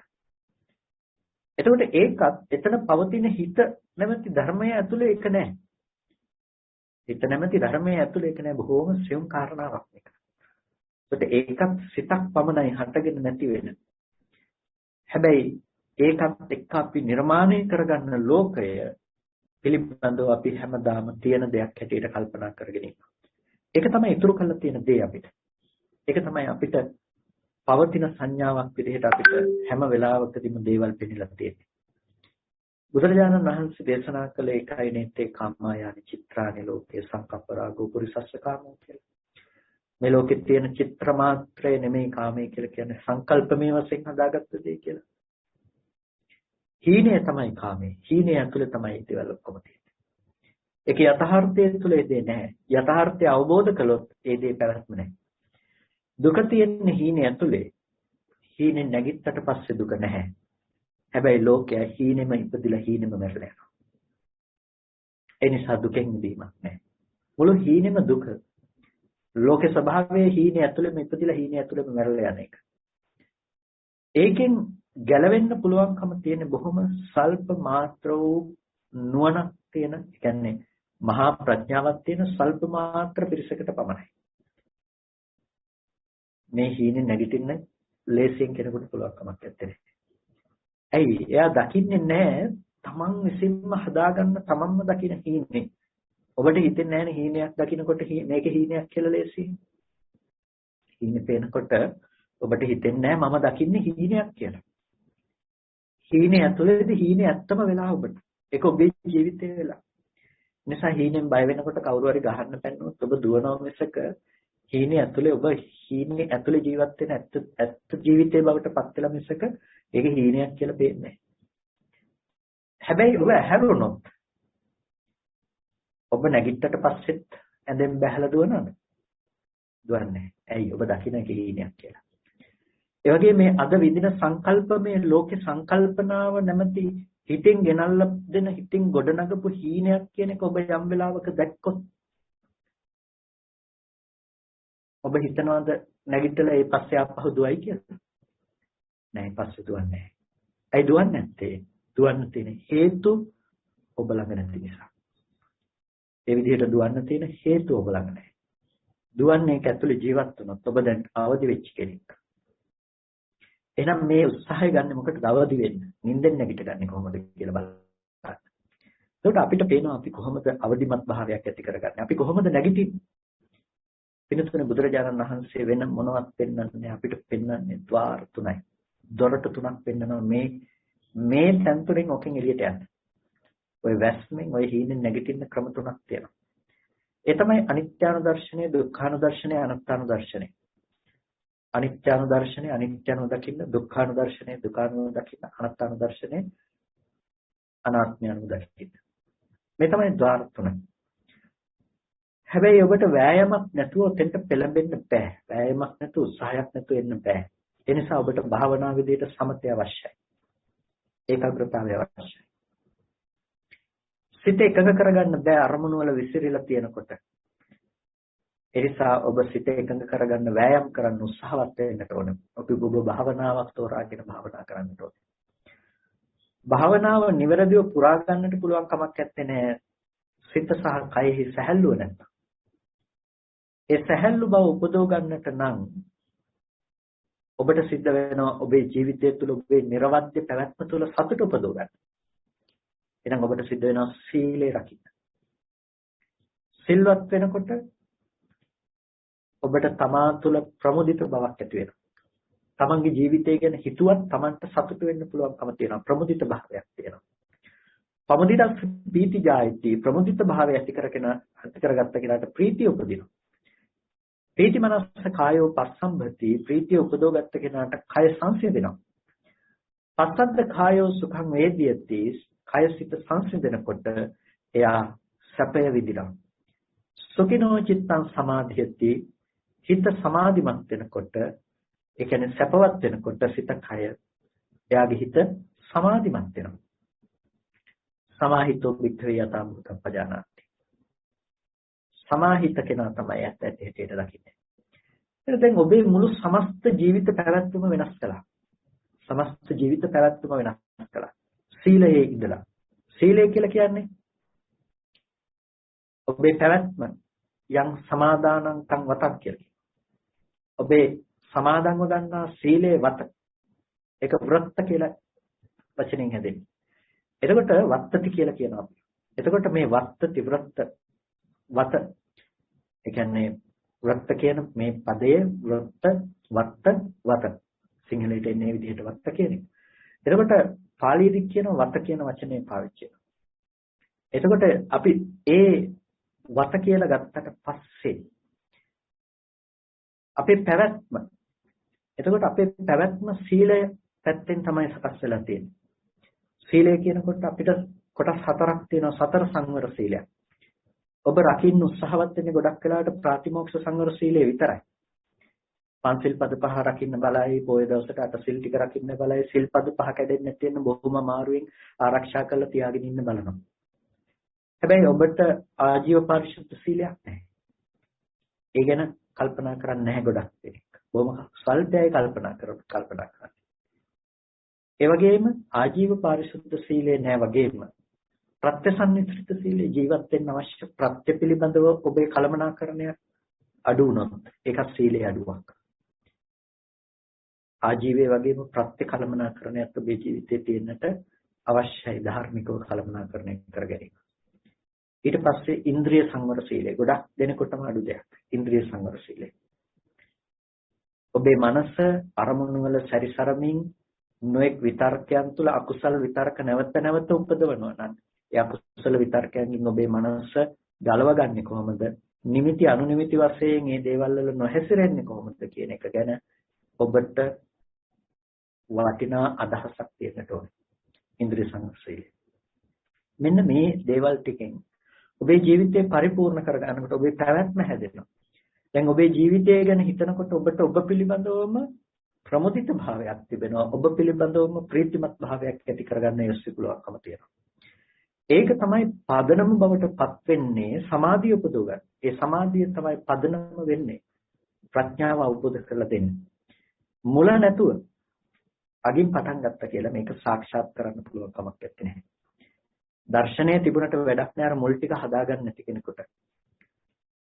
කෙනෙකුට හිතෙන්නට පුළුවන් එතකොට එදා දාරුචීරිය හාමුදුරු නිවන් දැක්කෙත් ඔය ඔක්කොම සිල් ටික රැකලාද කියලා ප්‍රශ්න අහනවා හිතෙන්න පුළුවන්කමක් තියෙනවා. දාරුචීරිය හාමුදුරුත් ඒක කරගත්තේ මේ ටික කරලම තමයි. දාරුචීරිය හාමුදුරු සසරේ ඉඳලා ඒකේ මට්ටමට පුරුදු කරගෙන ආපු උත්තමයෙක්. එක මොහොතේ එක ක්ෂණය තුල වුණත් අරිහත් ඵලයක් එකපාර ලැබෙන්නේ නැහැ හසින් කඩාපත් වෙනවා වගේ. සෝවාන් මාර්ගසිත ඉපදිලා සෝවාන් ඵලසිත ඉපදිලා සකදාගාමි මාර්ගසිත ඉපදිලා සකදාගාමි ඵලසිත ඉපදිලා අනාගාමි මාර්ගසිත ඉපදිලා අනාගාමි ඵලසිත ඉපදිලා අරිහත් මාර්ගසිත ඉපදිලා තමයි අරිහත් ඵලසිත උපදින්නේ. එකපාර රහත් වෙනවා කියලා එකක් ඇත්තේ නැහැ. ඒකට බලන්නකෝ අර ඔක්කොම ඉපදිලා තියෙනවා. එතකොට සෝතාපට්ටි ඵලයටපත් වෙනවා කියන තැනම මොකද්ද තියෙන්නේ? ආරකාන්ත සීලෙන් යා යුක්ත වෙනවා සීලය කැඩෙන්න තියෙන හේතු ටික දුරු කරනවා ආශ්‍රව සංයෝජන නැති කරනවා කියන ටික එතනදිම සිද්ධ වෙනවා. ඒ කියන්නේ යා සීලයෙන් පරිපූර්ණකාරී වෙනවා මේ මට්ටමේදී. සීලයෙන් යුක්තයි. එතකොට මේ මට්ටමේදී යා සීලේ පරිපූර්ණකාරී භාවය උපදෝගෙන තමයි සපදාගා වෙන්නේ. ඒ නිසා එයාගේ සීලය නැහැ කියලා කියන්න පුළුවන් කමක් නැත්තේ. අඟුලිමාල හඳුරු රහත්තුනේ සිල් රැකලාද කියලා කෙනෙක් අහන්න පුළුවන්. ඔව් සිල් රැකලා තමයි රහත්තුනේ. සීලේ පරිපූර්ණකාරී භාවය නැති වෙනකන් රහත් වෙන්නේ නැහැ. ඒ නිසා අපිට සීලය තමයි පදනම සීලය අවශ්‍යයි. ඊට පස්සේ අපිට සමාධිය තියෙනවා සීලේ මත පිහිට සිටින සමාධිය. ඊට පස්සේ සමාධිමත් වන මනසට යථාභූත ඥාන දර්ශනය උපදව ගන්න පුළුවන්කම තියෙනවා. යථාභූත ඥාන දර්ශනය උපදව ගැනීමේදී අපිට ඇති කරගත යුතු ක්‍රමවේදය පිළිබඳව තමයි අපි මෙතනදී ප්‍රධාන වශයෙන් ඉලක්කගත කරලා කතා කරන්නේ. දැන් සීලය පිළිබඳව ඔබට බොහෝ දැනුම් පරාසයන් තියෙනවා. ඔබට බොහෝ අහන්නට ලැබෙනවා. දැන් භික්ෂුන් වහන්සේ නමක් සිල්වත් වෙන විදිහට නෙමෙයි ගිහි කෙනෙක් සිල්වත් වෙන යාගේ නිත්‍ය සීලය පංච සීලය. යාගේ ආගිය පාරිශුද්ධ සීලය භික්ෂුන් වහන්සේ නමක් වගේ 21 අනේසනයන් ඉවත් වීම පමණක්ම නෙමෙයි.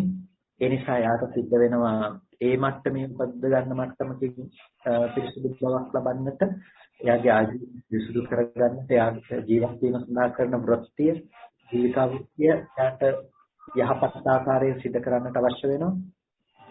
ඒ වගේම එයාට එතනින් එහාට ගියාට පස්සේ එයාගේ අනිකුත් ප්‍රත්‍යසන්නිසිත භාවයන් සහ ඉන්ද්‍රිය සංවරය ගැන ප්‍රධාන වගකීමක් තියෙනවා. ඒක භික්ෂුණාංශ නමකට වඩා වෙනස් වෙන ස්වභාවයක් තියෙනවා.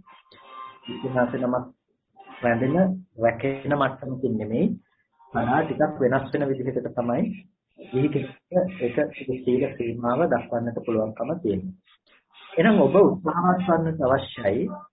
ඒ දේ කොහොමද ඔබ උපදවගන්නේ කියන එක ගැන ඔබ මූලික වශයෙන්ම අවධානයක් යොමු කරන්නට ඕන සීලයකට.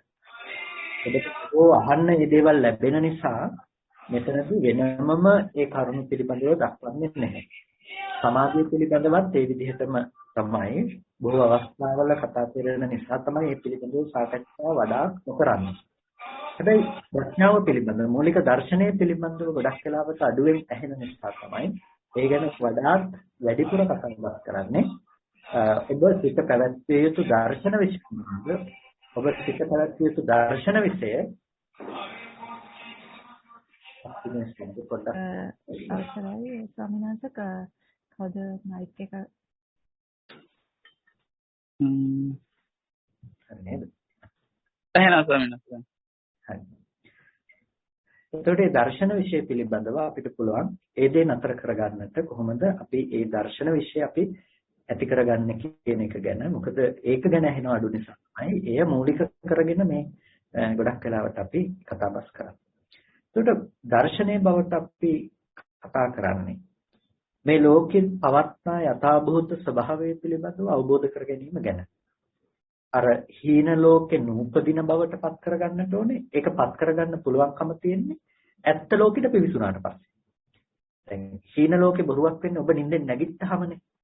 ඒ වගේ අද ඉන්නේ හීනෙක කියන එක ඔබට දකින්න පුළුවන්කම තියෙන්නේ ওই හීනෙන් ඇත්තටම නැගිට්ට දවසට. ඒ නිසා ලෝකේ विद्यमान වන යථාර්ථය ගැන ඔබ යම් වෙලාවක අවබෝධ කරගත්තොත් තමයි අර ලෝකේ හීන ලෝකයක් හැටියට ඔබට දකින්න පුළුවන්කම තියෙන්නේ. එහෙනම් ඔබ හිතට පුරුදු කරන්න ඕනේ බොහෝ කාලයක් තිස්සේ සසරේ පුරුදු කරපු අනාදිමත් කාලෙක ඉඳලා පුරුදු කරපු පුරුද්දක් විදිහට ආශ්‍රව ධර්මයන්ගෙන් අද ඇති වෙන පීඩාවන් බොහෝ තියෙනවා. ඒක තමයි අද ඉවත් කරගන්නට අපි මහන්සි ගන්නෙ. හිත භාවිත කරන්නේ නැවත නැවත අරමුණු වල වඩන්නේ ඒ නිසා තමයි. දැන් හිතන්නකො පින්නතුනේ වැඩි අවශ්‍ය නැහැ. දැන් ඔබ ගෙදර පිටියක ඔරලෝසුවක් ගහලා තියෙනවා. වෙලාව බලන්න ඕන වෙච්ච ගමන් එතන බලනවා. ඔය ඔරලෝසුව ගලවලා පැත්තකින් තියන්නකො. පැත්තකින් තියලා ඔබෙන් ආපහු වෙලාව කීයද කියලා එකපාර කෙනෙක් ඇවිල්ලා ඇහුවොත් පස්සේ වෙලාවක ආපහු බලන්නේ කොහෙද? ඔබමයි ඔරලෝසුව ගලෙන්නේ. අර ගලවපු ඔරලෝසුව තිබ්බ පැත්ත තමයි හැරිලා ආපහු බලන්නේ වෙලාව කීයද කියලා අහපු ගමන්. ඇයි? ඒක තමයි පුරුද්ද. පින්නතනේ මේ අවුරුදු කීපයක් ඇතුලේ කරගත්ත පුරුද්ද. එතකොට මේ අනන්ත සසරේ ඉඳලා කරගත්ත හිත පුරුදු කරලා වැරදි විදිහට හිතන්න පුරුදු කරලා අද අපිට මේ අවිද්‍යාව කියන දේ අපේ ජීවිතේම වෙලා ඇත්තම තත්ත්වය වෙලා තියෙනවා. එහෙනම් මේකෙන් අපි නිදහස් වෙන්න කොච්චර මේකෙන් ගලව ගන්න හරි පැත්තට හිත පුරුදු කරන්න වෙයිද? අපි භාවනා කරනවා කියලා කියන්නේ ඒකට ලෝක යථාර්ථයේ තේරුම් ගන්න නිවැරදි පැත්ත පෙන්වලා දෙන එක. නෑ, ඔහොම පෙනුනට ඔතන තියෙන යථාර්ථය මේකයිනේ. ඒක පෙරපසු නැතුව දකින්න අවස්ථාවක් වෙනකන් ඒ යථාර්ථයේ පිළිබඳව ඔබට පෙන්වා දෙන්නට සිද්ධ වෙනවා. එතකොට ඒකට තියෙන ප්‍රධාන දොරටු තුන ගැන තමයි අපි කතා කළේ. අනිත්‍ය, දුක්ඛ, අනාත්ම කියලා කියන්නේ. අනිත්‍යානුපස්සනාව කියලා කියන්නේ අනිත්‍ය අනුව ඔබ පවත්වන මානසිකාරය. අනුපස්සති කියලා කියන්නේ නැත්නම් අනුපාස්සනා කියලා කියන්නේ මොකක්ද? අනුපස්සනා කියලා කියන්නේ නැවත නැවත දැකීම. නැවත නැවත මෙනෙහි කිරීම තුළින් ලබන දැකීම. නැවත නැවත පුනක් පුනං කියලා කියනවා. නැවත නැවත ඒ පිළිබඳව පවත්නා මානසිකාරය තමයි අනුපස්සනාව කියලා කියන්නේ. අනිත්‍යානුපස්සනාව කියලා කියන්නේ ඔබට හමුවන ලෝකේහි යථා ස්වභාවය පිළිබඳව ඔබ දකිනවා අනිත්‍ය වශයෙන්. ඔබට පවතින යථාභූත විදිහට ඇත්තටම හම්බෙන ලෝකේ පවත්නා යථාභූත ස්වභාවයක් තමයි අනිත්‍යයි කියලා කියන්නේ. ඇයි අනිත්‍යයි කියලා කියන්නේ? ඔබට හම්බෙන සියලු සංකත දේවල් හටගෙන ඉතුරු නැතුව නැති වෙන ස්වභාවයෙන් පවත්නා දේවල්. අන්න ඒක දකින්න පුළුවන් අනිත්‍ය ලක්ෂණයක් තියෙනවා. අනිත්‍යයි. ඒකට අනිත්‍යයි නම් මොනවද අනිත්‍යයි කියලා කියන්නේ? මේ ගෙවල් දොරවල් අනිත්‍යයි, මිනිස්සු අනිත්‍යයි, අම්මා තාත්තා දුව පුතා අනිත්‍යයි කියන දේවල් විතරක් නෙමෙයි මේ අනිත්‍යයි කියලා කියන්නේ. අනිත්‍යයි කියලා කියන්නේ පින්නතුනේ මේ බුදුරජාණන් වහන්සේ චක්කුම් වික්‍රේ අනිච්චමානනේ අස අනිත්‍යයි, රූප අනිත්‍යයි, චක්කු විඥානේ අනිත්‍යයි. අර මූලික හේතුව ලෝකේ යථාර්ථයක් විදිහට පවතින ධර්මයන්ගේ විද්‍යමාන වන ස්වභාවයක් හැටියට අපිට පෙන්වන අනිත්‍යයි කියලා. අපි අද හදාගත්ත හීනය ඇතුලේ දේවල් නැති වෙන එක ගැන නෙමෙයි. අපිට පෙන්වන්නේ මොකද්ද? අර විද්‍යමාන වූ යථා භූත ලෝකේ. ඒ කියන්නේ අර හීනේ නැගිට්ටාම තියෙන ලෝකේ ස්වභාවය තමයි අනිත්‍ය ස්වභාවය. ඒ නිසා එතෙන්ට හිත තියන්න. එතෙන්ට හිත තියන්න. එතෙන්ට හිත තියනකොට අපිට පේනවා පේන දෙයට ඔබෙන් හිතන නුවණක් පවත්වන්න වෙනවා.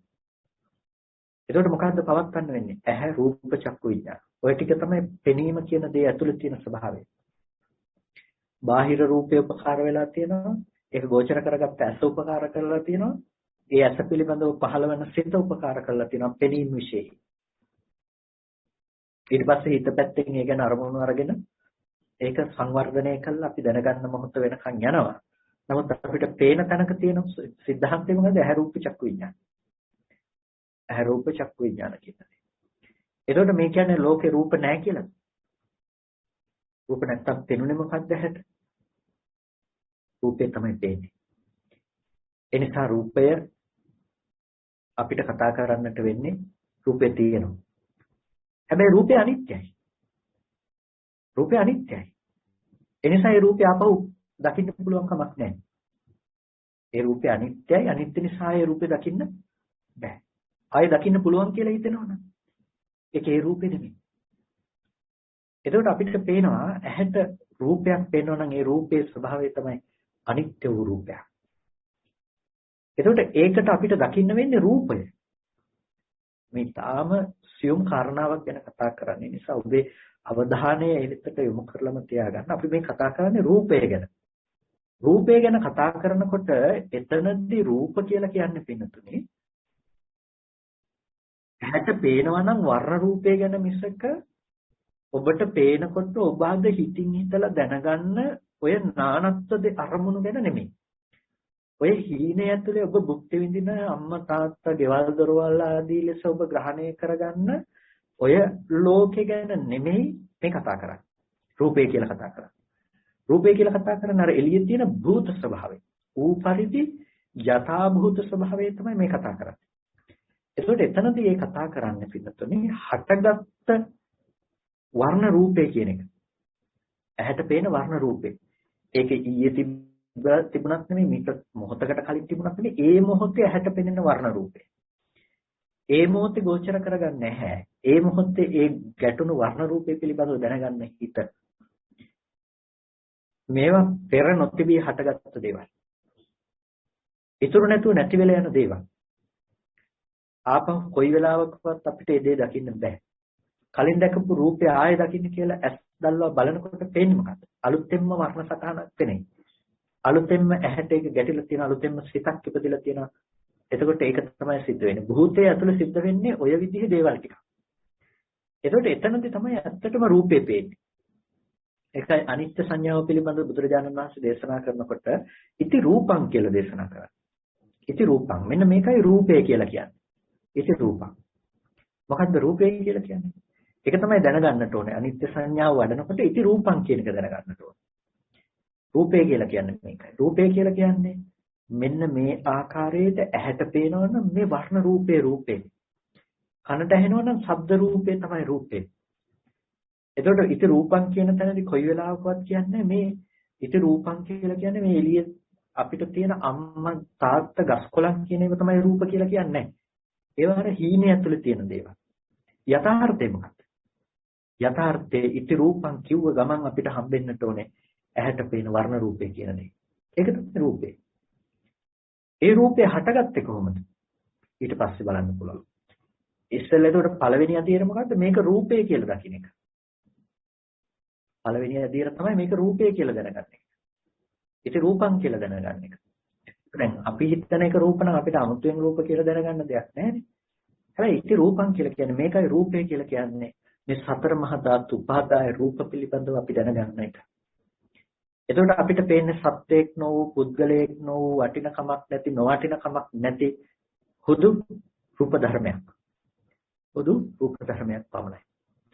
එතකොට පුද්ගල සංතතියෙන් පුද්ගල භාවයෙන් තොර රූප මාත්‍රයක් විතරක් ඇහැට පෙනෙන තැනක අපිට අර හීන ලෝකේ පවත්තන සංකල්පනා ටික වැරදි කියන එක අපිට දකින්න පුළුවන්.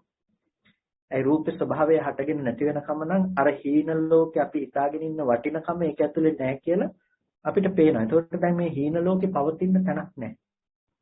ඒ නිසා මේකට කියනවා නොහට ගන්න බවට යනවා කියලා. ඇයි නොහට ගන්න බවට ගියේ?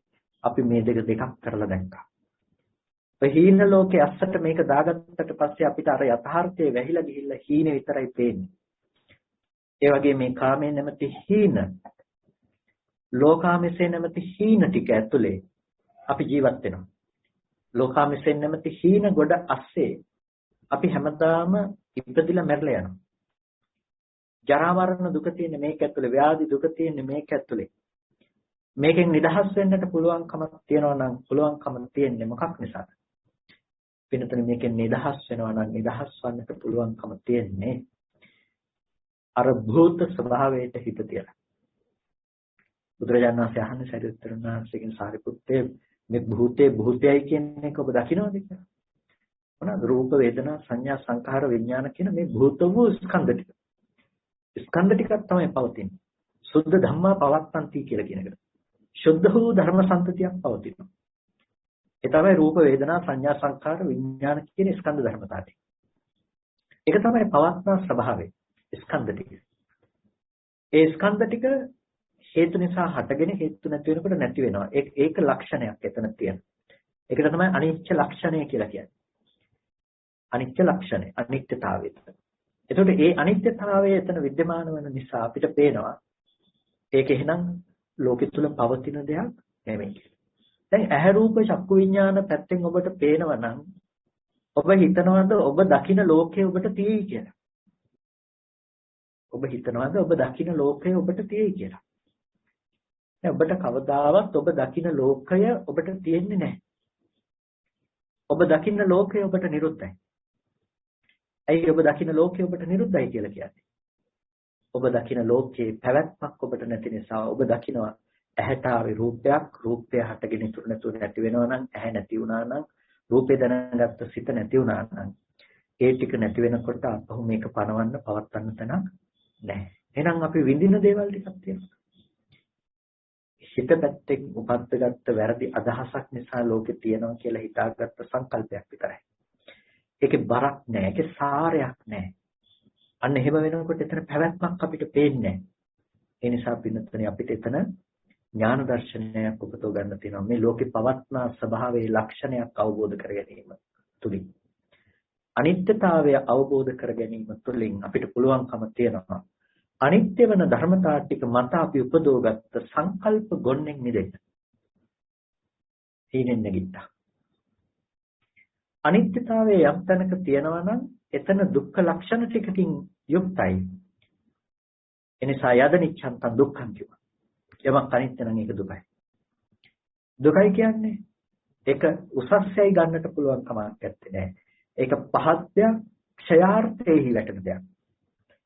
ක්ෂයාර්ථයේහි වැටෙන. ඒ කියන්නේ ක්ෂය වෙන සුළුයි. නැති වෙලා යනවා. එතකොට ඒ දේ සැපයයි ගන්නට සුදුසු නැහැ. එබඳු දේවල් මත සැප උපදව ගන්න සුදුසු නැහැ. එබඳු දේවල් වල පවත්නා දුක්ඛ ලක්ෂණය අවබෝධ කරගන්න. එතකොට ඒ හටගෙන නැති වෙන ධර්මයේ පුද්ගලයෙක් වෙන්න බෑ. පුද්ගලයෙක් නම් අපිට මේ අසුරු සනක් ගහන මොහොතේදී කෝටි ප්‍රකෝටි ගණන් හටගෙන නැති වෙලා යනවා. ඒකට පුද්ගලයා මරණ කියන්නට වෙනවා. ඒ නිසා පුද්ගලයෙක් නොවන සුද්ධ ධර්මතා රාශියක් හටගෙන ඉතුරු නැතුව නැති වෙන ස්වභාවය තමයි යථාර්ථයේ බවට පත් වෙන්නේ. මෙන්න මේ හටගෙන නිරුද්ධ වෙන ධර්මයේ පිළිබඳව යම් කෙනෙක් දකිනවා නම් පින්නතුනි එයාට ඇහෙන් දකින ලෝකෙ නිට්ටයව පේන්නේ. ජීවත් වෙන දකින ලෝකයක් හම්බ වෙන්නේ නැහැ. අහගෙන ඉන්න අහන ලෝකයක් හම්බ වෙන්නේ නැහැ. විඳින්න ලෝකයක් හම්බ වෙන්නේ නැහැ. එතකොට ස්පර්ශ ආයතන 6 පැත්තෙන් මෙයාට ලෝකය හම්බ වෙන්නේ නැති වෙනකොට එයා මේ ලෝකෙන් තුන් ලෝකෙම මිදුණු කෙනෙක් බවට පත් වෙනවා. එතකොට එයාට ඉපදෙන්න පුද්ගලයෙක් ඉදීද? ඉපදෙන්න පුද්ගලයෙක් නැහැ. එයාට කර්ම තියනවද? මම මෙහෙම කළා කියලා. මොකක් අරමුණු කරගෙනද යන්නේ? අරමුණු කරන්න එයාට ලෝකයට වෙලා නැතිකොට එයා ඒකෙන් මිදෙනවා. කර්මයෙන් මිදෙනවා. එතකොට එයාට ප්‍රතිසන්දි පිණිස යන්න දේවල් නැහැ. එතකොට එයාට ජරා මරණ තියෙනවද? පින්නතුනේ ඉපදුණු පුද්ගලයෙක් හිටියොත් ජරා මරණ දුක ලබන්න පුළුවන්කම තියෙන්නේ. පුද්ගලයෙකුට උරුම වන දේවල් ටිකක් නැත්තම් දිරන්න දේවල් හම්බ වෙන්නේ නැහැ. මැරෙන්න දේවල් හම්බ වෙන්නේ නැහැ. ජරා මරණ දුක හම්බ වෙන්නේ. ජරා මරණ දුක එන්නේ ඉපදුණු පුද්ගලයාට. පුද්ගලයෙක් කරගන්න ස්කන්ධ ටිකක් හම්බ වෙන්නේ නැති වෙනකොට ස්කන්ධ ටිකේ හට ගැනීම නැතිවීම විතරක් පේනකොට ජරා ධර්ම මරණ ධර්මය අවබෝධ වෙනකොට ජරා මරණ දුක උපදින්න නැති තත්ත්වයටපත් වෙනවා. අනේ නිසා ඔබ උත්සාහවත් වන්නට ඕනේ කොහොමද ඒ තැනටපත් වෙන්නේ? කොහොමද ඒ දෙයට උත්සාහ වන්නේ කියන දේ ඇති කරගන්නද? ඒ නිසා සෑම මොහොතකම අනිත්‍ය සංඥාවේ හිත ප්‍රගුණ කරන්න. අනිත්‍ය සංඥාවේ හිත ප්‍රගුණ කරන්න. අනිත්‍ය සංඥාවේ හිත ප්‍රගුණ කරනකොට ඔබට කරන්න තියෙන පළවෙනිම පියවර තමයි ඉති රූපං. මෙන්න මේකයි රූපය කියලා ස්පර්ශ ආයතනයන් හමුවට එන රූපය ගැන හිත තියන්න. හීන ලෝකේ දේවල් රූපය අස්සට උඹන්නට. හීන ලෝකේ දේවල් ඒක අතුලට දාන්නට. ඉති රූපං ඇහැට පේන වර්ණ රූපයක් කියන එක දකින්න. වර්ණ රූපය ඇතුලේ අම්මා තාත්තා ගෙවල් දොරවල් දකින්න නැතුව. ඒක තමයි පළවෙනිම දේ. කනට ඇහෙන ශබ්දයක් කියලා දකින්න ශබ්ද ඇතුලේ රූප දකින්න නැතුව. නාසයට දැනෙන ගඳ සුවඳක් කියන එක දකින්න ගඳ සුවඳ අහවල් දේවේ බවට පත් වෙන්නේ නැතුව. ඒක ප්‍රත්‍යක්ෂ වෙන්නේ නැති වෙයි එකපාර. නුවණක් විදිහට ඔබ ඒක තේරුම් ගන්න පටන් ගන්න. එතනට හිත තියන්න ඒක ආශේවනය කරන්න හිතට පුරුදු කරන්න පටන් ගන්න. ඒකට ඉති රූපං කියලා ඔබ එතන දකින්න පුරුදු වෙනකොට ඊට පස්සේ ඔබට බලන්න පුළුවන් රූපේ හටගත්තේ කොහොමද? ඉති රූපස්ස සමුදය. රූපේ හටගත්තේ මේ විදිහට. ඉති රූපස්ස අත්ංගමෝ. රූපය අස්තංගමයට යන මේ විදිහට. එතකොට රූපේ පිළිබඳව ඔබට ඒ ආකාරයට සිහිනුවන පවත්වන්නට පුළුවන්කම තියෙනවා. ඒ සිහිනුවන පැවැත්වීම තුළ තමයි ඔබට රූපයෙන් මිදෙන්නට පුළුවන්කම තියෙන්නේ. ඒ නිසා අප්‍රමාදීව රූපේ පිළිබඳව දකින්න මේ මොකද්ද රූපේ කියන්නේ. ඊට පස්සේ දෙවෙනි පියවර රූපේ හට ගැනීම පිළිබඳව දකින්න. තුන්වෙනි පියවර රූපේ අස්තංගමය දකින්න. ඒ දකින්නකොට මෙච්චර කල ලෝකේ රූප පිළිබඳව ඔබ කැමැති අකමැති වස්තු විදිහට දැකපු මානසිකාරයක් තිබුණා නම් ඒ මානසිකාරය ඔබට උපදින්නේ නැති වෙයි. මෙච්චර කල වැරදි විදිහට හිතපු තැන ඔබට ඇති වෙන්නේ නැහැ. ඒ නිසා ඔබට ජරා මරණ දුකෙන් නිදහස් වෙන්න පුළුවන්කම තියෙනවා. වෙනද ඇලුණු අරමුණු වල දැන් ඇලෙන්නේ නැහැ. ඇයි ලෝකාමිෂය දුරු කරලා. බුදුරජාණන් වහන්සේ දේශනා කළ අභයස්ථානේ ඒක. ලෝකාමිෂය දුරු කරන්න කියලා කිව්වේ එතනට යන්නද කියන එක.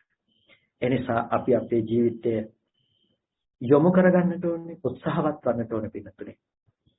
ඒ ලෝකාමිෂය දුරු කරනවා කියන තැනට. එතනට උත්සාහවත් වෙන ගමන් මග වියදම් ටිකක් හොයාගන්න අමතක කරන්නට එපා. හදිස්සිය ඔබ හදාගන්න කලින් යන්න ඕනොත්. ඒ නිසා ඔබේ ජීවිතය අර්ථපූර්ණ ජීවිතයක් බවට ඒ කරුණ ටික ඔස්සේ පත් කරගන්නට පුළුවන්කම තියෙනවා. ඔබට ප්‍රශ්න ගැටලු තියෙනවා නම් මේ වෙලාවේ අපිට දෙන්න පුළුවන්, අහන්න පුළුවන්කම තියෙනවා.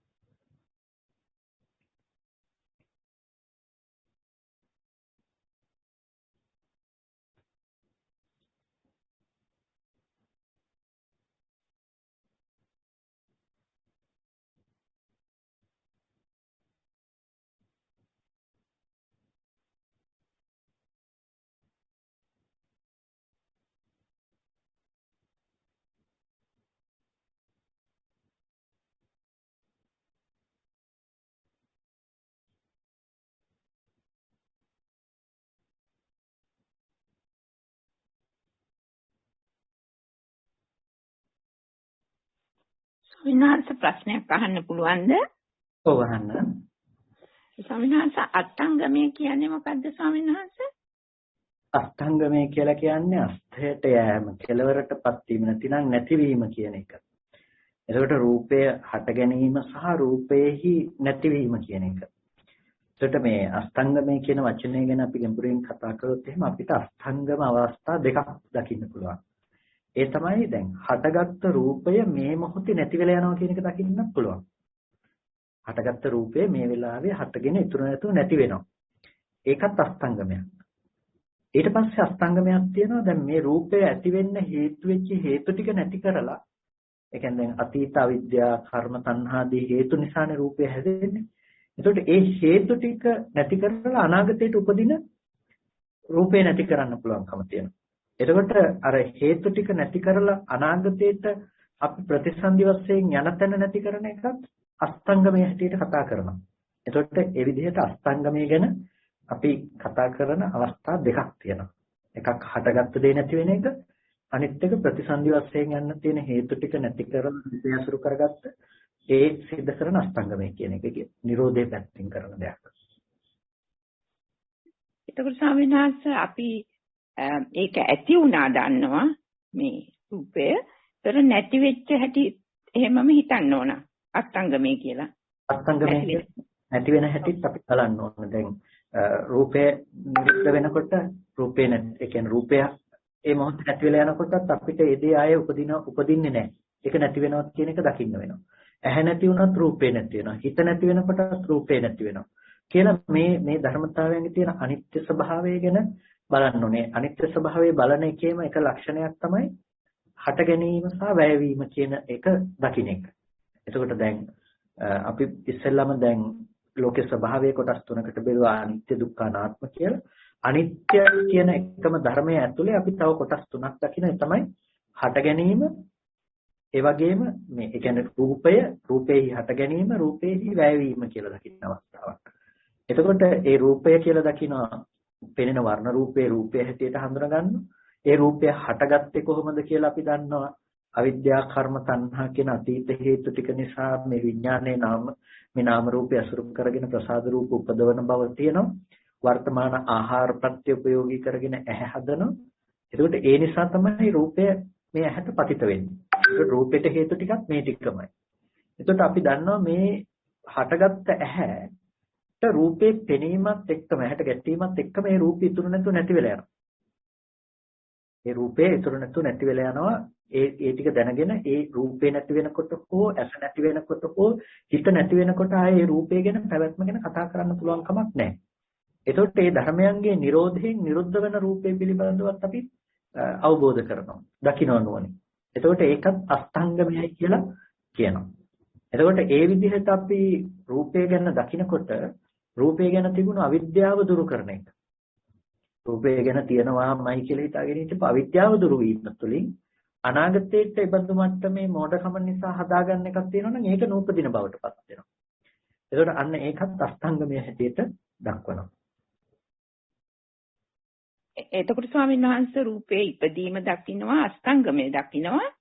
එතකොට හිතෙන් ඒක නැති වෙනවද? හිතෙන් රූපය අසුරු කරගත්ත කෙලස් ටික නැති වෙනවා. දැන් රූපේ තියනවා කියලා හිතා ගන්න බවත් එක්කනේ අපිට ඒ රූපය සත්වයේක පුද්ගලයෙක් කියලා අපි මානසිකාරයේ පවත්න්නේ. එතකොට දැන් අපිට ඒ රූපය සත්වයේක පුද්ගලයෙක් කියලා පේන්නේ ඒක පවත්ව ගන්න මේ ධර්මයේ නිත්‍යව ලෝකෙ තුල තියනවා කියලා පෙනෙනකම නිසා නම් ඒක අනිත්‍යයි කියලා දැක්කහම ඒක නැති වෙනවා කියලා දැක්කට පස්සේ ආයේ ඒක පේන්නේ නැහැ කියන එක අපිට දැක්කහම ඒ නැති වෙන රූපය පිළිබඳව අපිට සත්පුද්ගල සංඥාව පහළ වෙන්නේ නැහැ. දුරු කරන්නේ රූපේ පේනකම නෙමෙයි සත්පුද්ගල සංඥාව. තණ්හාව ඇති වෙන පැත්ත තමයි නැති කරලා දාන්නේ. ඒකට තමයි මේක අවබෝධ කරන්නේ. ඒ ස්වාමීන් වහන්සේ. එතකොට ඒක සම්පූර්ණ හිතෙන් අර මේ නිකන් ඇතුලේ තියෙන පින්තූරේ වගේ නැති වෙනවද එහෙම? එහෙම නෑ මතක් වෙන එක නෙමෙයි නැති වෙන්නේ. අපි දැනගන්න එකේ නෙමෙයි ප්‍රශ්නේ තියෙන්නේ. දැනගන්න දේ එළියේ තියෙන රූපයයි කියලා ආපහු මනසින් එළියට නැඹුරු වෙන එක. මනෝ විතර්කය එළියට දාන එක. එතකොට එළියට දාන්න දැන් මෙහි අම්මා කියලා දැනගන්න එක එළියේ ජීවත් වෙන කෙනාමයි කියලා හිතනකම අපිට මේක එකටම වෙනවා වගේ අද දැනෙන්නේ. හැබැයි මේක අවස්ථා දෙකක්. අපි රූපේ දකින්න එක, රූපේ පිළිබඳව දැනගන්න එක, දැනගත්ත දේ එළිය ජීවත් වෙන පුද්ගලයායයි ගන්න එක මේක මනස තුල සිද්ධ කරගන්න සංවර්ධනයක්. එතකොට අපි දැන් කරන්නේ මොකද්ද? මේ ටික වෙන් කරන එක. එළියේ තියෙන රූපය අම්මා නොවුණු මේ වගේ රූපයක්. ඒ වගේම ඒ රූපය පිළිබඳව දැනගැනීම මේ පැත්තේ ඇති වෙච්ච දෙයක්. මේ දෙකම එක නෙමෙයි කියලා දෙපැත්තට කරලා බලනවා. ඒකට දැනගන්න බැරි වෙලා නැහැ. එයා දැනගෙන තියනවා. හැබැයි දැනගන්න එළියේ ඉන්න පුද්ගලයෙක් කියන වැරදි සංඥාව නැහැ. එයා දන්නවා මෙහි සිතින්ම උපද්දපු සංඥා මාත්‍රයක් කියන්නේ. ඒක අෂ්ටාංගමයේ හරිම වැදගත් ඒ වෙලාවේ කරන එක. නැත්තම් අර අපි යන විදිහටම යනවා හැමතිස්සෙම අම්මා කියලා හිතාගෙන. අනිවාර්යයෙන්ම යනවා ඒකට. මොකද අපිට මේක පවත්වාගෙන යන්න එළියේ රූපේ තියෙනවා කියන එක හම්බ වෙනවනේ. ඒ ස්වාමීන් වහන්සේ තෙරුවන් සරණයි. තෙරුවන් සරණයි ස්වාමීන් වහන්සේ. මේ දේශනාවල තියෙන නිසංස මේ රූපය නැවත රූපයක් හට ගැනීම පිණිසම පවතිනවා කියලා සංස ඒක කොහොමද වෙන්නේ ස්වාමීන් වහන්සේ? රූපං රූපත්හය අபிසංකරන්ති इति සංඛාරෝ කියන රූපය පිණිස අபிසංස්කරණය කරනවා කියලා. කියන්නේ දැන් අද අපි රූපය පිළිබඳව වැරදි විදිහට අම්මා තාත්තා දී ලෙස පවත්තලා යම්කිසි කර්මයක් සිද්ධ කරගත්තා. එතකොට ඒ කර්මය සිද්ධ කරගත්ත එකට අනුරූපීව තමයි ප්‍රතිසන්දි ලැබෙන්නේ. දැන් හිතන්නකෝ රුවන්වැලි සෑය අරමුණු කරගෙන අපි පින්කමක් කළා. චුතිසිතට අරමුණු වෙන්නේ ඒ කර්ම නිමිත්ත. එතකොට ඒ රූපය අසුරු කරගත්ත කර්ම නිමිත්ත තමයි අපිට අරමුණු වෙන්නේ. එතකොට ප්‍රතිසන්දි වශයෙන් අපි උපදින්නේ කොහෙද? අරූප මට්ටමක ගිහිල්ලා උපදින්නේ. අර රුවන්වැලි සෑය නැමැති නිමිත්ත විඳින්න පුළුවන් මට්ටමේ තැනක තමයි ප්‍රතිසන්දි වශයෙන් යන්නේ. එක්කෝ ඒක කුසල සහගත සිතක් නිසා, එක්කෝ මනුස්ස ලෝකේ හරි දිව්‍ය ලෝකේ හරි ප්‍රතිසන්දිය පිණිස යනවා. එතකොට යන්නේ අර ගත්ත රූප නිමිත්ත නිසා තමයි අපිට ඊළඟට රූප දකින්න පුළුවන් මට්ටමක ප්‍රතිසන්දිය පිණිස ඒ සිත බැසගත්තේ. ඒ නිසා මතු රූපයේ පිණිස අபிසංස්කරණය කරන කම තියෙනවා. ඊට පස්සේ ඒක ක්ෂණිකව ගත්තොත් එහෙම දැන් අපි ඇහැට පෙනෙන රූපේ තියෙනවා. ඒ රූපේ ස්වභාවය තමයි හටගෙන නිරුද්ධ වෙනකම. නිරුද්ධ වෙනකම නොදන්නා කම නිසා ඒක පවතිනවායයි අරගෙන තමයි ඒක අතහැරෙන්නේ. ඊට පස්සේ ආය පේනකොට අපි හිතනවා කලින් තිබ්බ එක තමයි පේන්නේ කියලා. එතකොට අර දැන් අපිට එක දිගට තියෙන රූපේ පේන්නේ නිසා තමයි. ඔය වෙලාවකට රූපයක් එක දිගට තිබිලා නැහැ ඒ විදිහේ දෙයක්. හැබැයි අපිට පේනවා මේ පේන රූපේ එක දිගට මේ විදිහට තියෙනවා කියන එක. එහෙමයි ස්වාමීන් වහන්සේ. ගොඩක් පිං ඔබ වහන්සේට. ස්වාමීන් වහන්සේ මට පොඩි ප්‍රශ්නයක් අහන්න පුළුවන්ද? මේ හැම වෙලෙම එතකොට ධාතු මනසිකාරයෙන්මද ඉන්න ඕන? ඔව් ධාතුකාරයේ තුල වාසය කිරීමත් වැදගත්. ඒකම තමයි ධාතු මනසිකාරය කියලා කියන්නේ ස්වභාව අර්ථයකින්. ධාතු කියලා කියන්නේ ඒකනේ. එතකොට අපිට පෙනෙන දේ තුල තියෙන මොකද්ද? චක්කු ධාතු, රූප ධාතු, චක්කු විඥාන ධාතු කියන එක. එතකොට ඒ ධාතු මනසිකාරයේ තුල වාසය කිරීම තුළින් ඒ ධාතුන්ගේ විද්‍යමාන වන ලක්ෂණයක් තමයි අනිත්‍ය ලක්ෂණය. අනිත්‍ය ලක්ෂණය අපිට දකින්න පුළුවන්කම තියෙනවා. ඒ නිසා හැම වෙලාවකදීම ධාතු මනසිකාරය කිරීම තුළිනුත් ප්‍රතිවේද කරන්නේ ඒකම තමයි. ඔව්. එතකොට මේ දැන් භාවනා කරන වෙලාවට අවස්ථාවේදී මේ කියනවානේ අපිට පිළිකුල් භාවනාව එවැනි දේවලුත් කරන්න ඕනද? නැත්නම් මේ ධාතු මානසිකාරයෙන්ම ඒ මනසේ තත්ත්වෙට දියුණු කරගන්න පුළුවන්ද? අනිවාර්යයෙන්ම කල යුතුයි කියලා එකක් නැහැ. හැබැයි දැන් කෙනෙකුගේ හිතට රාග ආදී සිතුවිලි වැඩිපුර ඇති වෙනවා නම් ඒකෙදී ධාතුමනසිකාරයේ සමර්ථ නැත්නම් ඒක දුරු කරන්න එයා මොකද්ද කරන්න ඕනේ? එයා එතකොට අසුබේ පැත්තට හිත නැඹුරු කරන්න ඕනේ. ද්වේෂය උපදිනවා නම් එයා එතකොට මෛත්‍රියේ පැත්තට සිත පුරුදු කරන්න. හිත විසිරෙනවා නම් ඒ විතර්ක දුරු කරන්න එයා මොකද්ද කරන්න ඕනේ? එයා සිද්ධ කරන්නට ඕනේ එතකොට ආනාපාන සතිය වගේ භාවනාවක් ප්‍රගුණ කරන්නට ඕනේ. එතකොට අර ඒ දේ නැති කරගන්න తాවකාලිකව අපි අර වගේ මානසිකාරයක් සංඥාවක් දියුණු කිරීම කළ යුතු වෙනවා. ධාතු මානසිකාරය ඒකට සමර්ථ නැත්තම්. හැබැයි ධාතු මානසිකාරයට ඉත තිබ්බහම අපිට අර කෙලෙස් ධර්ම යටපත් යනවා නම් ඔව් ධාතු මානසිකාරයම දියුණු කරගෙන යෑම තමයි කළ යුත්තේ. සාදු සාදු. කොහොමද අවසරයි ස්වාමීන් වහන්සේ. සාමාන්‍යයෙන් මේ අපේ ඇසට රූපයක් ගෙටුනහම සාමාන්‍යයෙන් අර අපි හිතන ඉස්සෙල්ලාම චක්කු විඥාන සිත ඊට පස්සේ මනෝ ධාතු සිත මනෝ විඥාන ධාතු සිත සාමාන්‍යයෙන් මෙතනදී සිත් තුනක්ද ඒ කියන්නේ ඒ අවස්ථා තුනදී ඒ අවස්ථා තුන සිත් තුනක් පළවෙනි එක රූපය කියන එක සංඥා මාත්‍රිකව රූපය පිළිබඳව හඳුනාගෙන දැනගන්න බව විතරයි එතනදී කරන්නේ. ඒ රූපය ගැන ඊට පස්සේ මොකක්ද කියන එකවත් එතනින් එහාට නැහැ. මනෝ ධාතු සිතෙන් කරන්නේ හැම වෙලාවෙම ඒක ඔසවා ගන්න ලක්ෂණය විතරයි කරන්නේ. අර චක්කු විඥාණයෙන් ගත්ත අරමුණ ඔසවා ගන්න එක. මනෝ විඥාන ධාතුවෙන් කරන්නේ අර ඔසවගත්ත ඒ රූපාරම්මණයම විඥානන කෘත්‍යයක් කරනවා. එයා දැනගන්නවා ඒ ගැන. ඒ ටික සිත් තුනක අවස්ථාවක්. චක්කු විඥාන සිත හටගෙන නිරුද්ධ වුණාට පස්සේ තමයි මනෝ ධාතු සිත උපදින්නේ. මනෝ ධාතු සිත හටගෙන නිරුද්ධ වුණාට පස්සේ තමයි මනෝ විඥාන ධාතු සිත උපදින්නේ. ඒක සිත් තුනක්. ඒ කියන්නේ සනාසේ සිත් තුනේදීම රූප වේදනා සංඥා සංකාර විඥාන කියන ඒ පහම ඇති වෙනවද සිත් තුනේදීම? සිත් තුනේම ඇති වෙනවා. චක්කු විඥානයේදී රූප වේදනා සංඥා සංකාර විඥාන කියන ස්කන්ධ ටික තියෙනවා. මනෝ ධාතු සිතේදීත් තියෙනවා. මනෝ විඥාන ධාතු සිතේදීත් තියෙනවා. ඒ කියන්නේ සනාසේ ඇත්තටම අපේ රූපයක් ඇසට ගැටුවාම රූපය දැනගන්නේ අවසානයේදී මනෝ විඥාන ධාතු සිතෙන්. ඒ කියන්නේ මනසින් දැනගන්න එක තමයි ඔය කියන්නේ නේ ස්වාමීනි. දැනගන්නේ දැන් ඔය මට්ටම විපාක සම්පතිය ඇතුළේ ඔය තියෙන්නේ. ඔය මට්ටමේදී නෙමේ හරියටම අපි ඔය අද දකින්න මට්ටමට එන්නේ. අන්තිමේටම අපි අර රාගස්ස ජවනත්හය කියලා අපි ආශ්‍රවයන්ගෙන් ඇසුරු වෙන මට්ටමේ ඇවිල්ලා මනෝවිඥාන සිතකින් තමයි අපි ඇවිල්ලා දැනගන්නේ. කර්ම සිතකින් තමයි දැනගන්නේ රූපය ගැන. ඒ කියන්නේ අද අපි දැනගන්න මට්ටමට එනකොට අර ටික ගැන නුවණක් ඇත්තෙවත් නෑ අපිට.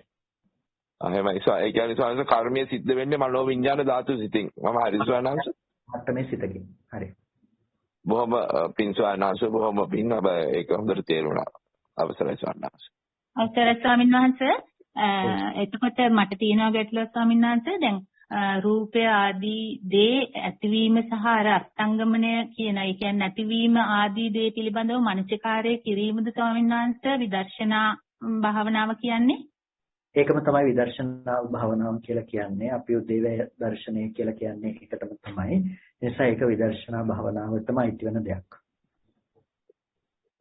හොඳයි ස්වාමීන් වහන්සේ. ඊළඟ සන්නයි. අවසරයි ස්වාමීන් වහන්සේ. එදිනෙදා ජීවිතයේදී කටයුතු කිරීමේදී ප්‍රායෝගිකව මානසිකාර්යය පවත්වන්නේ කොහොමද ස්වාමීන් වහන්සේ? එදිනෙදා ජීවිතය තුළදී මානසිකාර්යය පවත්වනකොට ඒක පවත්වාගෙන යන්න අවශ්‍ය වෙන පරිසරය ගැන අපි බලන්නට ඕනේ. පළවෙනි දේ තමයි අපේ හිතෙන් කෙලෙස් විදිහට අපේ හිත අරගෙන යනවා නම්. ඒ කියන්නේ කෙලෙස් විදිහට කියලා කියන්නේ දැන් රාග, ද්වේෂ, මෝහ අනුව අපේ සිත යනකොට ඒ අරමුණු නැති කරන්න පුළුවන් විදිහට අපි හිත හසුරව ගන්න දක්ෂ වෙන්න ඕනේ. කියන්නේ අසුබේ වගේ දේවල් වලට ඒ වගේ අර ඊට ප්‍රතිවිරුද්ධ පැති වලින් අපේ හිත වඩන්න අපි පුරුදු වෙන්න ඕනේ. දැන් අපි මේකේ දක්ෂ නැත්තම් දර්ශනය අපිට බෑ වැඩ කටයුතු කරනකොට මේ දර්ශනයට අනුව ගිහිල්ලා මානසිකාර්යය පවත්වලා එකපාර තේරුම් ගන්න බෑ. ඒ නිසා අපි එතනට එකපාර උත්සාහවත් වෙන්නේ නැතුව පළවෙනි අධීර විදිහට අපි වැඩ කටයුතු කරනකොට අකුසල විතරක නැතුව කුසල විතරකයන් තුළ ඉන්න හිත පුරුදු කරගන්නවා. මෛත්‍රී සිතුවිලි වල වෙන්න පුළුවන්. ඊට පස්සේ බුද්ධානුස්සතිය වෙන්නට පුළුවන්. ඒ වගේ මානසිකාර්යයන් තුළ ඉන්නවා. අර කාය විවේකයේ ලැබෙනවනේ. කියන්නේ වැඩ කටයුතු කරලා අපිට ටිකක් වෙලා පැත්තකට වෙලා ඉන්න පුළුවන් අවස්ථාවක් ලැබෙනවනේ. අන්න ඒ අවස්ථාවලදී අපිට පෙනෙන ඇති බවට ලෝකේ පේන අරමුණක් අරගෙන ඒ අරමුණේ ඇත්තටම ඇති යථාර්ථය ගැන බලනවා. ඇත්තටම මෙතන මේ පේන රූපේ යථාභූත ස්වභාවය තමයි වර්ණ රූපයක හටගෙන නැති වෙන බව කියලා අර අපි ඔය දේශනාව ඇතුලේ කතා කරපු දර්ශනය ප්‍රකට වෙන විදිහට අපි මානසිකාර්යය පවත්වනවා. එතකොට අපිට පේනවා ඒ රූපය කියන දේ නේද ඇත්තටම පවතින යථාර්ථය. එතන මේ විදිහේ වටිනකම් නොවටිනකම් පනවන්න දෙයක් නැහැ නේද කියන ස්වභාවය ප්‍රකට වෙනවා. ඊට පස්සේ බලනවා ඒක හටගත්තේ කොහොමද? ඒක හටගත්තේ මෙන්න මේ අවිද්‍යා කර්ම තණ්හා ආහාර ආදී හේතු ටික නිසා නේද? එතකොට මේ හේතු නැති වෙලා යනකොට මේ රූපේ උපදින්න පුළුවන් කමක් නැහැනේ. කියලා අපි ඒක පිළිබඳව හොඳට මානසිකාර්යය පවත්වන අර රූපය පිළිබඳව කාය විවේකයේ ලැබෙන වෙලාවල් වල. ආපහු ඒකෙන් නැගිටලා යනකොට ඒකේ ඉන්න තරම් දක්ෂ බවක් අපිට නැත්තම් අපි ආපහු මොකද කරන්නේ? අර අකුසල විතරකයන් වල ගිහිල්ලා හිත විසිරෙන්නට දෙන්නේ නැතුව අපි අර පැත්තේ භාවනාවකින් හිත රැකගෙන තියාගන්නවා. මෙන්න මේ විදිහට අපි සාමාන්‍ය ජීවිතය තුළ අපි වෑයම් කරන්නට අවශ්‍යයි දිගින් දිගටම.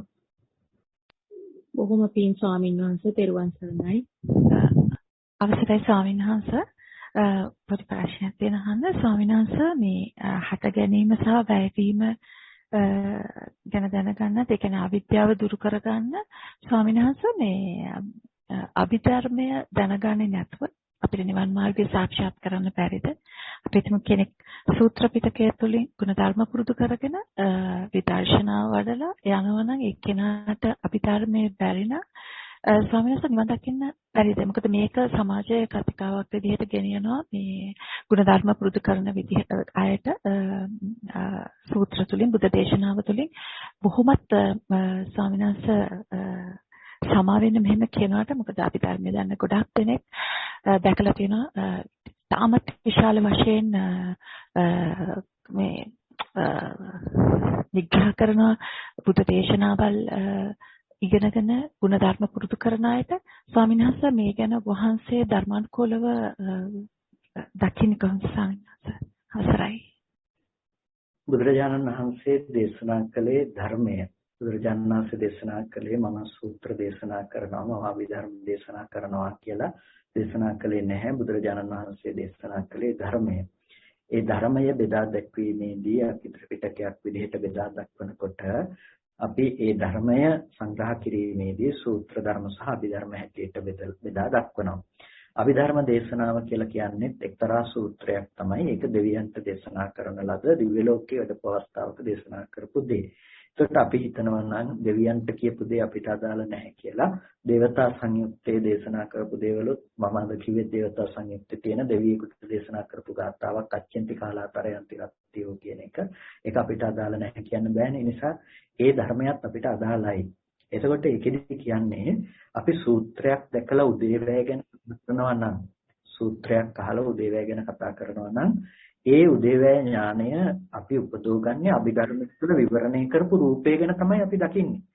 ඒකට අමුත්‍යෙන් අභිධර්ම පිටකේ ඉගෙන ගත්තේ නැතත් ඒ අභිධර්ම පිටකයේ ඇතුලේ කතා කරන රූප ධර්මයේ පිළිබඳව තමයි අපේ නුවණ පවත්වන්න වෙන්නේ අපිට. එතකොට අපි අභිධර්මයයි කියලා මම දන්නේ අභිධර්මයයි කියලා අමුතුවෙන් මම පොත පෙරලගෙන පාඩමක් ඉගෙනගෙන හිටියේ නැති වුණාට මට පුළුවන් නම් රූපය කියලා කියන්නේ මෙන්න මේ වර්ණ රූපයයි කියන එක ගැන හරියට විග්‍රහ කරගන්න දැනගන්න ඒක හොඳටම ප්‍රමාණවත්. මම අමුතුවෙන් අරක ඉගෙන ගන්න අවශ්‍යතාවයක් නැහැ. සූත්‍රයක්වත් ඉගෙන ගන්න අවශ්‍යතාවයක් නැහැ මේක දන්නවනම්. ඒ වගේම තමයි පාඩමක් නෙමෙයි අභිධර්මය කියලා කියන්නේ. අභිධර්මය කියලා කියන්නේ බුදුරජාණන් වහන්සේ දේශනා කළ නිවන් දකින්න උපකාර වන ලෝකේ පරමාර්ථ ධර්මයන්ගේ ස්වභාව ලක්ෂණයන් පිළිබඳව දේශනා කරපු අති විශිෂ්ට ධර්ම කොටසක්. එතකොට ඒ ධර්ම කොටසේ අවබෝධය ඊටාම වැදගත් නිර්වාණය අවබෝධ කරගන්න යනකොට. එතකොට කෙනෙක් කියනවා නම් මම අභිධර්මයේ නැතුව නිවන් දකින්නවා කියලා කවදාවත් එයාට නිවන් දකින්න බෑ අභිධර්මයේ නැතුව. වැරදියට ගන්න එපා. අභිධර්මයේ නැතුව නිවන් දකින්න බෑ කියලා කියන්නේ සූත්‍රයක් බලලා නිවන් දකින්න බෑ කියන එක නෙමෙයි. සූත්‍රයක් විතරක් එක සූත්‍රයක් අරගෙන ඒ සූත්‍රයේ තියෙන කරුණු ටික එයා අවබෝධ කරගත්තොත් ඒ සූත්‍රය හොඳට කියවලා අවබෝධ කරගත්තොත් ඒ අවබෝධ කරගන්නේ අර ධර්මයේ තමයි අභිධර්මයේ තමයි. එතනින් එහාට දෙයක් නෑ. එයා මේ ස්කන්ධ පරමාර්ථ ධර්ම අවබෝධ කරගන්න නැතුව ස්කන්ධයන්ගේ ස්වභාව ලක්ෂණ අවබෝධ කරගන්න නැතුව කොහොමද උදේවැය බලන්නේ? ඒකට සූත්‍රය ඇතුලේ උදේවැය කියලා කතා කරන්නේ අර ස්කන්ධ ලක්ෂණ ටිකනේ. ඒකම තමයි අභිධර්ම නුවණ කියලා කියන්නේ. ඔය ප්‍රශ්නය ඔය මතවාදයේ ඉදිරිපත් වෙන්න සමාජය තුළ ඔය කතා බස් වෙන දේ ඉදිරිපත් වෙන ප්‍රධානම හේතුව තමයි අභිධර්මය කියලා පාඩම් ටිකකට කොටු කරගෙන ඒ පාඩම් ටික ඉගෙනගත්ත පුද්ගලයෝ බිහිවීම. මම දන්නවා. මේක මම දන්නවා. මම ඉගෙනගත්ත දේ. මේක තමයි මගේ දේ කියලා අභිධර්මයේ ඉගෙනගත්ත පුද්ගලයෝ බිහි වෙලා තියෙනවා. එතකොට අර පුද්ගල සංඥාත් එක්ක තමයි අපිට ගැටීම යන්නේ. එනිසා අභිධර්මයේ කියලා කියන්නේ පාඩමක්වත් ඒක ඉගෙනගත්ත පුද්ගලයෝ බිහිවිය යුතු දෙයක්වත් නෙමෙයි. පුද්ගල භාවයන් දුරු කර ගැනීම පිණිස දේශනා කරපු ධර්ම ලක්ෂණ ටික. ඒ නිසා සූත්‍රය අවබෝධ කරගන්නවා නම් එයා අනිවාර්යයෙන්ම අභිධර්මය අවබෝධ කරගත යුතුයි. අභිධර්මය අවබෝධ කරනවා නම් එයා සූත්‍රයේ තුල තියෙන කරුණු දත යුතුයි. ඒ නිසා මේ දෙකක් නෙමෙයි බුදුරජාණන් වහන්සේගේ එකම ධර්මය. මේක බෙදා දක්වන්න පුළුවන් කමක් නැහැ. කාට ඕන විදිහට වෙන් කරලා මේකට ප්‍රතිවිරුද්ධයි කියලා දක්වන්න බෑ. එනිසා අපිට අතහරින්න පුළුවන් කමකුත් නැහැ.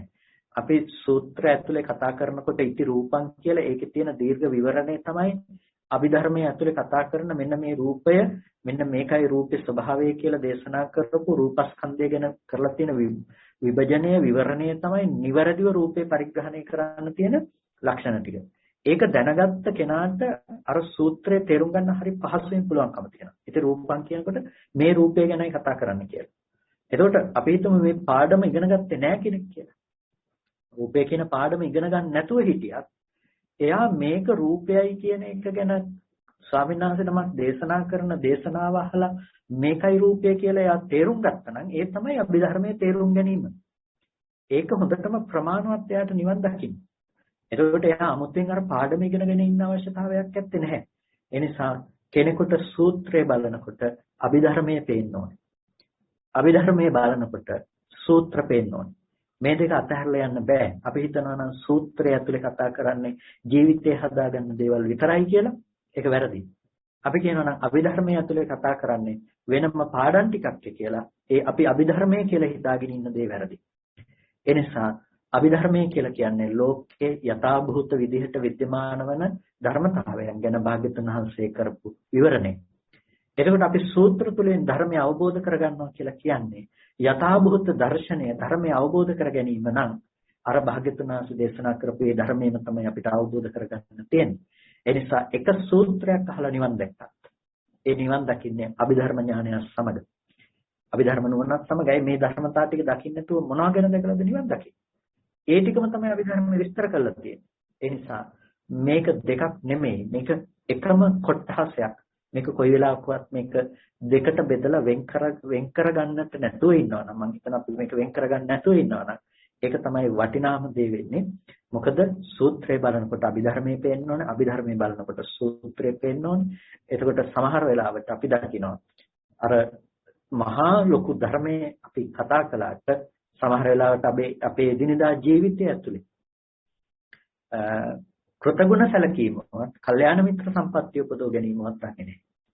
එතකොට ඒ වගේ වෙනකොට ඒ කෙනාට කොච්චර අර ධර්ම ගැන නුවණක් තිබුණත් වැඩක් නැහැ. ඒක තර්කානුකූලව ගියපු දැක්මක් විතරක් වෙලා තියෙනවා. ඒ නිසා එයාට ගතිගුණ ටික එයාගේ ජීවිතය තුළ උපදව ගන්න ಗುಣධර්ම පැත්ත ඒ ටික තියෙන්නට අවශ්‍යයි. ඒ ටික වගේම එයාට සූත්‍ර ඇතුළත කතා කරන අර ගැඹුරු අභිධර්ම පරයයන් පිළිබඳ දැනුම තියෙන්නටත් ඕනේ. එතකොට ඒක කොයි වෙලාවකවත් අභිධර්මයේ ඉවත් කරන්න එපා. අභිධර්මයේ කියන එක එකටම තියාගන්න. එකම ධර්මයේ කියන කොටස ඇතුලේ සූත්‍ර අභිධර්ම දෙකම දැනගන්න. අභිධර්මයේ ඉගෙන ගන්න. පාඩම් විදිහට නෙමෙයි ජීවිතයේ සූත්‍ර ඇතුලෙන් අභිධර්ම බලන්න පුළුවන් වෙන විදිහට. අභිධර්මයේ ඉගෙන ගන්න සූත්‍ර ඇතුලෙන් අභිධර්මයේ බලන්න පුළුවන් වෙන විදිහට. දැන් මම අද මේ කරපු දේශනාවට පාදක කරගන්න හේතුනේ දේවතා සංයුත්ත තියෙන ගාථාවක්. ඒකට වඩාත්ම ආශ්‍රය කරගත්ත සූත්‍රය බවට පත් වෙන අනිච්ච සංඥා සූත්‍රය. එතකොට ඒ දෙකම සූත්‍ර කාරණා. හැබැයි ඉති රූපං කියලා මම රූපය ගැන මම විස්තර කරගෙන යනකොට විස්තර කළේ කොහොමද? විස්තර කළේ අභිධර්මයේ තුල වර්ණ රූපය ගැන විස්තර කරන විස්තරේ. චක්කායතන රූපය ගැන කරපු විස්තරේ, චක්කු විඥාන සිත පිළිබඳව කරන විස්තරේ. එතකොට දැන් මට මේ සූත්‍රය දිහා බලනකොට මට පේනවා අභිධර්මයේ ඇතුලේ බුදුරජාණන් වහන්සේ ඉති රූපං කියලා දේශනා කළේ එන්න මේ කාරණා ටික නේද කියන එක මට අර ඉති රූපං කියලා කරන විග්‍රහය ඇතුලේ අර නුවණ පේනවා. අර පෙන්වන දර්ශන විශ්ය පේනවා. එතකොට මම සූත්‍රය අරගෙන මම බණ කියනකොට මම කියන්නේ අර කරුණු ටික කුළු ගන්නලා එකත් එක්ක. එතකොට දැන් ඒ සූත්‍රය දිහා බලනකොට මට පේන්නේ අභිධර්මයේ තුල විස්තර කරපු ධර්ම කාරණා ටික. එතකොට ඒක ඇතුලෙන් තමයි අපි අපේ ජීවිතේට ප්‍රායෝගිකව ඒක පාවිච්චි කරන්නේ. එනිසා ධර්මය කියලා සූත්‍රවත් අභිධර්මයවත් පාඩම් ඉගෙන ගන්න එපා. ඉගෙන ගන්න එක ප්‍රශ්නයක් නැහැ. මේක පවතින මේ විදිහට ඉගෙන ගැනීම සහ ඉගෙනීම කියන ක්‍රියාවලියක් තුළ ඒක වැරදි කියනව නෙමෙයි. ඒකෙන් වෙන සේවයක් තියෙනවා. නමුත් ඔබ නිවන් දකින්න යන ප්‍රතිපදාව ගැන කතා කළොත් පාඩමක් විදිහට විතරක් ග්‍රහණය කරගන්න එපා. ඒක අනිවාර්යයෙන්ම ඔබේ ජීවිතයත් එක්ක සසඳමින් යන්න. එතකොට ඔබට සූත්‍රයක් කියුවත් අභිධර්මයේ සසඳනවා වගේ තේරෙයි. අභිධර්ම කාරණාවක් ගැන කතා කළත් සූත්‍රවල කතා කරලා තියෙන්නේ ඒකමයි කියලා සසඳෙයි. මේ දෙක ඇතුළෙම පේන්නේ එකම ලෝකෝත්තර දර්ශනය මිසක වෙනත් දෙයක් නෙමෙයි. ඒ නිසා සම්මුති ජීවිතය හදාගන්න තියෙන ලෝකෝත්තර දර්ශනයත් ඔය හැමදේම අභිධර්ම සූත්‍ර කියන මේ දෙකොටහසේ තුලම තියෙනවා. ඉතින් අභිධර්මයේ ඉගෙන ගත්ත කෙනෙකුට පහසුවෙන් පාඩම් විදිහට නෙමෙයි ජීවිතය තුළින් මේක දකින්න පුරුදු වෙච්ච කෙනෙකුට ඉතාම පහසුවෙන් පුළුවන්කම තියෙනවා මේ කාරණාව අවබෝධ කරගන්නට. තෙරුවන් සරණයි ස්වාමින් වහන්සේ. දැන් ඒක වහන්සේට මම ඇහෙනවද එකපාරටම නැතුව ගියා? ඇහෙනවා කියන්නේ. ස්වාමීන් වහන්සේ මේ දැන් ආපු මේ අභිධර්ම ප්‍රශ්නය ඒකටගේ දිගුවක් වගේ මට දැනුණ දෙයක් මම කියන්නේ දැන් අපි මම අභිධර්මයේ එහෙම ලොකුව මම ඉගෙන ගන්න එහෙම ලොකු විශාල දැනුමක් එහෙම මේකට තියෙන කෙනෙක් නෙමෙයි. අපි දැන් සප්තබොජ්ජංග අපි මේ සප්තබොජ්ජංග වඩනකොට ස්වාමීන් වහන්සේ මට නිකන් දැනුණ දෙයක් නේ කියන්නේ. ඒතර අපි සති සප්තබොජ්ජංගයේ තියෙන සති චෛතසිකයන් නේද ස්වාමීන් වහන්සේ එතන? සතිය චෛතසිකයක් සති සම්බොජ්ජංග. ඒ වගේ අර ඔබ වහන්සේ දැන් කිව්වා වගේ මට තේරුම් ගියා. අපි ඉගෙන ගන්න අපි වඩන්නේ සප්තබොජ්ජංග තුළ අපිට නිතෙතින්ම ඒ මේ චෛතසික එන්නේ. එතකොට ඒ අභිධර්මයේ නේද ස්වාමීන් වහන්සේ? ඒකම තමයි අභිධර්ම. දැන් සති සම්බොජ්ජංගේ වඩනවා කියලා අපි සිහිය ප්‍රගුණ කරනකොට ඒ උපදින සිත්වල වැඩෙන්නේ සතිය නැමැති චෛතසිකේ. එතකොට මේක පුද්ගලයෙක් කරනකොට මේක චෛතසිකයක ක්‍රියාකාරීත්වයක් කියන දැනුම ඇතුව අපි සිහිය දියුණු කරනවා. ඒකට සූත්‍රය ඇතුලේ අපිට සති සම්බොජ්ජංගේ වඩනවා කියලා දේශනා කරනවා. අපි දන්නවා සතිය කියන්නේ චෛතසිකයක්. ඒ චෛතසිකේ ඉන්ද්‍රිය කෘත්‍ය කරමින් බල කෘත්‍ය කරමින් මේ සිතේ යෙදෙනවා. ඒ නිසා මේ සිහිය මූලික කරගත්ත චිත්ත පරම්පරාවක් උපදිනවා සත්පුද්ගල භාවයකින් තොරව කියලා අපි දැන දැක්කම සති සම්බොජ්ජංගේ වඩනවා. එතකොට අභිධර්ම නුවණ අපිට එතෙන්ට අපිට සැසඳිලා තියෙනවා නිකම්ම. අන්න ඒ විදිහට මේ ඔක්කොම එහෙමයි ස්වාමීන් වහන්සේ. ඒ වීරිය සම්බොජ්ජංගයත් ඒ වගේම තමයි නේද ස්වාමීන් වහන්සේ? තෙරුවන් සරණයි අප්‍රමාණ පින් ස්වාමීන් වහන්සේ.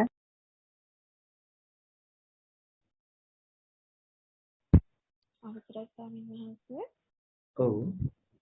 උදේවැය පැහැදිලි කිරීමක් දෙන්න ස්වාමීන් වහන්සේ. උදේවැය කියලා කියන්නේ උදේ කියන්නේ හට ගැනීම කියන එක, වැය කියන්නේ නිරෝධය කියන එක. හට ගැනීම කියලා කියන්නේ උදය කියනකොට හේතු නිසා හටගන්නා බව. ඒකට අපි හේතු ගැන කතා කරනකොට අපි හේතු කතා කරනවා එක එක විදිහට. දැන් රූපයට හේතු ගැන කතා කරනකොට අවිද්‍යාව, කර්මය, තණ්හාව කියලා අතීත හේතු තුනක් කතා කරනවා. ඒ කියන්නේ විඥානයේ මේ රූපය අසුරු කරගත්ත නිසානේ මේ ඇසේ ප්‍රසාද රූප උපදවන්නේ, කනේ ප්‍රසාද රූප උපදවන්නේ. එතකොට ඒ විදිහට විඥාණයෙන් ඇයි නම් මේ රූපය අසුරු කරගෙන පවතින්නේ ප්‍රතිසන්දි වශයෙන් මේ රූපෙට බැසගත්කම නිසා. ඒ බැසගත්තේයි අතීත හේතු තුනක්. අතීතය අවිද්‍යාව, කර්මය, තණ්හාව. සත්‍යයක් පුද්ගලයෙක් හදනව නෙමෙයි. මේ ටික උපස්තම්භක වෙනවා මේ විඥානයේ රූපය අසුරු කරමින් මේ ඇහැ උපදවන්න. එතකොට මේ ටිකට විතරක් බෑ මේක කරන්න. ආහාරජ රූපය මෙතන නැත්තම්. ඒ වර්තමාන කනබන ආහාර ප්‍රත්‍යයෙන් උපදවන කම මෙතන තියෙනවා. ආහාරජ රූපේ මේ ටික නිසා තමයි ඇස උපදවන්නේ. ඒකට ඔන්න අපි ඇහැට තියෙන ප්‍රත්‍ය ගැන සම්මර්ෂණය කරනවා. එතකොට අපි දකිනවා ඒ ඇස ඉපදුනා නම් එතෙන්ට වර්ණ රූපේ ගැටෙනවාමයි. වර්ණ රූපේ ගැටුණොත් එතකොට ඒක තමයි රූපේ හට ගැනීම. රූපේට තියෙන හේතු ටිකක්. එතකොට වේදනා ස්කන්ධයට තියෙන හේතු ටික මොනවාද? වේදනා ස්කන්ධයට තියෙන හේතු ටික තමයි අර මේ රූපයෙන් ගැටුණා ස්පර්ශයක් සිද්ධ වුණා. එතකොට එතන ඒ සිතේ යටි වෙනවා ස්පර්ශය නැමැති චෛතසිකයක්. එතකොට මේ වේදනා ස්කන්ධය උපදින්නේ අර ධර්මතාවය තියෙනකොට. ඒ නිසා අතීත හේතු ටික එතෙන්ටත් අදාළයි. අවිද්‍යාව, කර්ම, තණ්හා කියන හේතු ටික. හැබැයි එතන තව එක හේතුවක් එකතු වෙනවා. මොකද්ද? ස්පර්ශය කියන හේතුව. ස්පර්ශය නිසා තමයි වේදනාව උපදින්නේ. ඇහැට රූපේ ගැටුණු නිසා, ඒ අනුව සිත යෙදුණු නිසා තමයි එතන වේදනාවක් උපදින්නේ. ඒකට වේදනාවට හේතුව මොකද්ද? ඒ සිත එතෙන්ට යොමු වීම කියන ඇති වුණ ස්පර්ශය. ඒකට ස්පර්ශ ප්‍රත්‍යයෙන් වේදනාව උපදිනවා. ඊට පස්සේ ස්පර්ශය නැති වෙනකොට වේදනාව නැති වෙනවා. ඊට පස්සේ සංඥාවට හේතුව මොකද්ද? අවිද්‍යාව, කර්ම, තණ්හා, ස්පර්ශය කියන හේතුව. සංස්කාරයට හේතුව මොකද්ද? අවිද්‍යාව, කර්ම, තණ්හා, ස්පර්ශය කියන හේතුව. විඥාණයට හේතුව මොකද්ද? අවිද්‍යාව, කර්ම, තණ්හා, නාම රූප කියන මේ ධර්මතා දෙක. එතකොට මෙන්න මේ විදිහට මේ ස්කන්ධයන්ට තියෙන හේතු ටික ගැන අපි බලනවා. ආහාර නිරුද්ධ වෙනකොට ආහාරජ චක්කු ප්‍රසාදයෙන් බින්දෙනකොට අපිට රූපේ තියනවා කියලා කියන්න පුළුවන් කමක් නැත්තේ. වර්තමාන ස්පර්ශය නිරුද්ධ වෙලා යනකොට අපිට වේදනා සංඥා සංකාර තියනවා කියන්න පුළුවන් කමක් නැහැ. නාම රූපේ නිරුද්ධ වෙනකොට විඥානය පවතිනවා කියන්න පුළුවන් කමක් නැහැ. ඒකට මේ ධර්මය ඒ මොහොතේ ඒක ගොඩනගපු හේතුව නැති වෙනකොට හේතු ටික නැති වෙනකොට ඒ නිසා උපන් ධර්මය නිරුද්ධ වෙනවා. නැති වෙලා යනවා. ඒකට මෙන්න මේ විදිහට ඒ ධර්මයන්ගේ තිබෙන වැයවීම පිළිබඳව අපි දකිනවා ස්කන්ධයන්ගේ වැයවීම පිළිබඳව. ඒක ස්කන්ධයන්ගේ හට ගැනීම දකිනවා ස්කන්ධයන්ගේ වැයවීම දකිනවා. මෙන්න මේ ස්කන්ධයන්ගේ හට ගැනීම වැයවීම පිළිබඳව දකින්න එකට අපි කියනවා උදේවැය දකිනවා කියලා. අවසරයි ස්වාමීන් වහන්සේ. අපි දැන් කජ්ජනීය සූත්‍රයේදී කතා කරන රූපය අර බඩගින්න නිසා පිපාසය නිසා සීතල නිසා උෂ්ණ නිසා වශයෙන් අපි කරන ඒ විනාශ වෙනවා කියන රූපයයි මේ රූපයයි අතර තියෙන සම්බන්ධය කොහොමද අපි ඒක ගලපගන්නේ ස්වාමීන් වහන්සේ කරුණා කරලා පැහැදිලි කරලා දෙන්න. රූපය කියලා කියන්නේ හැම වෙලාවකදීම උප්පන අර්ථය නිසා රූපය කියලා කියන්නේ රූපතීතිකෝ රූපං කියලා කියන්නේ රූපණේ වන නිසා සීතෝෂ්ණාදී නිසා බිඳී යන නිසා තමයි රූපයයි කියලා කියන්නේ. එතකොට බඩගින්න සාපිපාසාව නිසා වෙනස් වෙන රූපය කියලා කියන්නේ ඒක රූපයේහි අද අපිට ප්‍රකට වන විද්‍යමාන භාවය. එතකොට රූපය කියන එක අද අපිට දැනෙන මට්ටමක් තියෙනවා නම් ඒ දැනෙන මට්ටමේ ඉඳලා අනුපූර්ව කරපු දේශනාවන් අපිට දකින්නට පුළුවන්කම තියෙනවා. රූපය කියනකොට අපිට අද මේ කය සාපිපාසාව මේ සාපිපාසාදී දේවල් නිසා මේ කය වෙනස් වෙලා යනවා. ආහාරය නැති වුණොත්, ජලය නැති වුණොත් මේ කය මේ වෙනස් වෙන ස්වභාවය පේනවා. එතකොට ඒක දේශනා කරලා තියෙන මොන විදිහටද? ඒක දේශනා කරලා තියෙන්නේ සම්මුතිය තුළ සාමාන්‍යයෙන් අපිට රූපේ ප්‍රකට වෙන තැනක තියෙන දෙයක් හැටියට. එතකොට අපිට පුළුවන්කම තියනවා ඒ මට්ටමින් රූපය කියන දේ අපි දකිනවා වගේ ඊට පස්සේ අර ස්පර්ශ ආයතන පැත්තෙන් ගිහිල්ලා කතා කරන්න. දැන් අපි මෙතනදී පාදක කරගත්තේ ආයතන පැත්තෙන් ගිහිල්ලා රූපය ගැන කතා කරන පරයය. එතකොට දැන් මේ කය වගේ දෙයක් අරගෙන ඊට පස්සේ මේ කායික ස්වභාවය ඔස්සේ සම්මර්ෂණය කරමින් සියුම් තැනට ආපහු මේ ආයතන පරයයට දැස ගන්න තැන වෙනකන් නෙමෙයි අපි කතා කළේ. අපි ඍජුවම ආයතන ධර්මයන් මූලික කරගෙන තමයි කතා කළේ. එතකොට ඒ ආධ්‍යාත්මික ආයතන සහ බාහිර ආයතන ගොඩනගෙන ආකාරය තමයි මේ දේශනාවේදී පාදක කරගත්තේ. හැබැයි බුදුරජාණන් වහන්සේ ඇතැම් වෙලාවට පාදක කරගන්නෝ ඒ කාරණාවට ප්‍රවේශ වෙන්නට කලින් රූපේ පිළිබඳව දේශනා කරනකොට මේ කයේ ස්වභාවය පිළිබඳව අරගෙන දේශනා කරනවා. එතකොට කෙස්ලොම් නියද සම්මස්නහර මේ වගේ දේවල් තියෙනවා. මෙතනදී පඨවි කොටස් අධිමත්‍ර දේවල් මෙච්චරයි, ආපෝ කොටස් අධිමත්‍ර රූප මේවා කියලා මේ විදිහට විවරණය කරන ආකාරයන් තියෙනවා. එතකොට මේ රූපයේ තියෙන අනාත්ම ලක්ෂණය කුළු ගැන්වෙන විදිහට තමයි මේ දේශනාව සිද්ධ කරන්නේ. ඒකට කියනවා දේශනා නානත්වය කියලා. දේශනාවේ හිටිවෙන විවිධ ස්වરૂපේ එක තේරුම් ගන්න, ගෝචර කරගන්න කෙනා අනුව භාග්‍යවතුන් වහන්සේගේ දේශනාව භාග්‍යවතුන් වහන්සේ මේ විදිහට බෙදා දක්වනවා. එනිසා ඒ එක පරයයක් බුදුරජාණන් වහන්සේ රූපේ කියන එක පිළිබඳ විවරණය කරන ඒක ඔස්සෙන් අපිට විමසගෙන ගිහිල්ලා අපිට ආපහු ප්‍රවේශ වෙන්න තියෙන දේ තමයි අනාත්ම සතර මහා ධාතු සහ උපාදාය රූප කියන දේ. එතකොට අපිට එන්න තියෙන ඒ රූපය අපිට ගෝචර වෙන්නේ හම්බ වෙන්නේ කොහොමද කියන තැනට. එතකොට මෙතනදී ඍජුවම ඒ කාරණාව ඉලක්කගත කොටගෙන අපි ප්‍රවේශය ලබාගෙන තියෙනවා. ඒ විදිහට තමයි අපි මේ කාරණාවල විවිධත්වයේ තේරුම් ගන්න අවශ්‍ය වෙන්නේ. සාදු ස්වාමීන් වහන්සේ. තව එක දෙයක් තියෙන ස්වාමීන් වහන්සේ දැන් අපි කියවනේ ඉති රූපං කියනකොට ඒක තේරුම් ගන්න නම් අපි රූපේ අනිත්‍යතාවය ක්‍රම දෙකකට පුළුවන්. එකක් තමයි රූපේ අනිත්‍යතාවය මෙනෙහි මානසිකාර කරන එකයි, අනිත් එක තම තුළ තියෙන කෙලෙස් යටපත් කරන එකයි.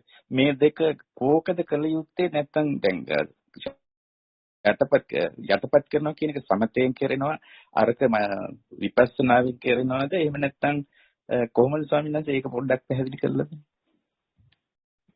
සමතයෙන් කරනවා රූපය පිළිබඳව අපිට ගියපු අර රාගාදී චේතනාවන්ගෙන් හිත යට නිදහස් කිරීම කියන දේ.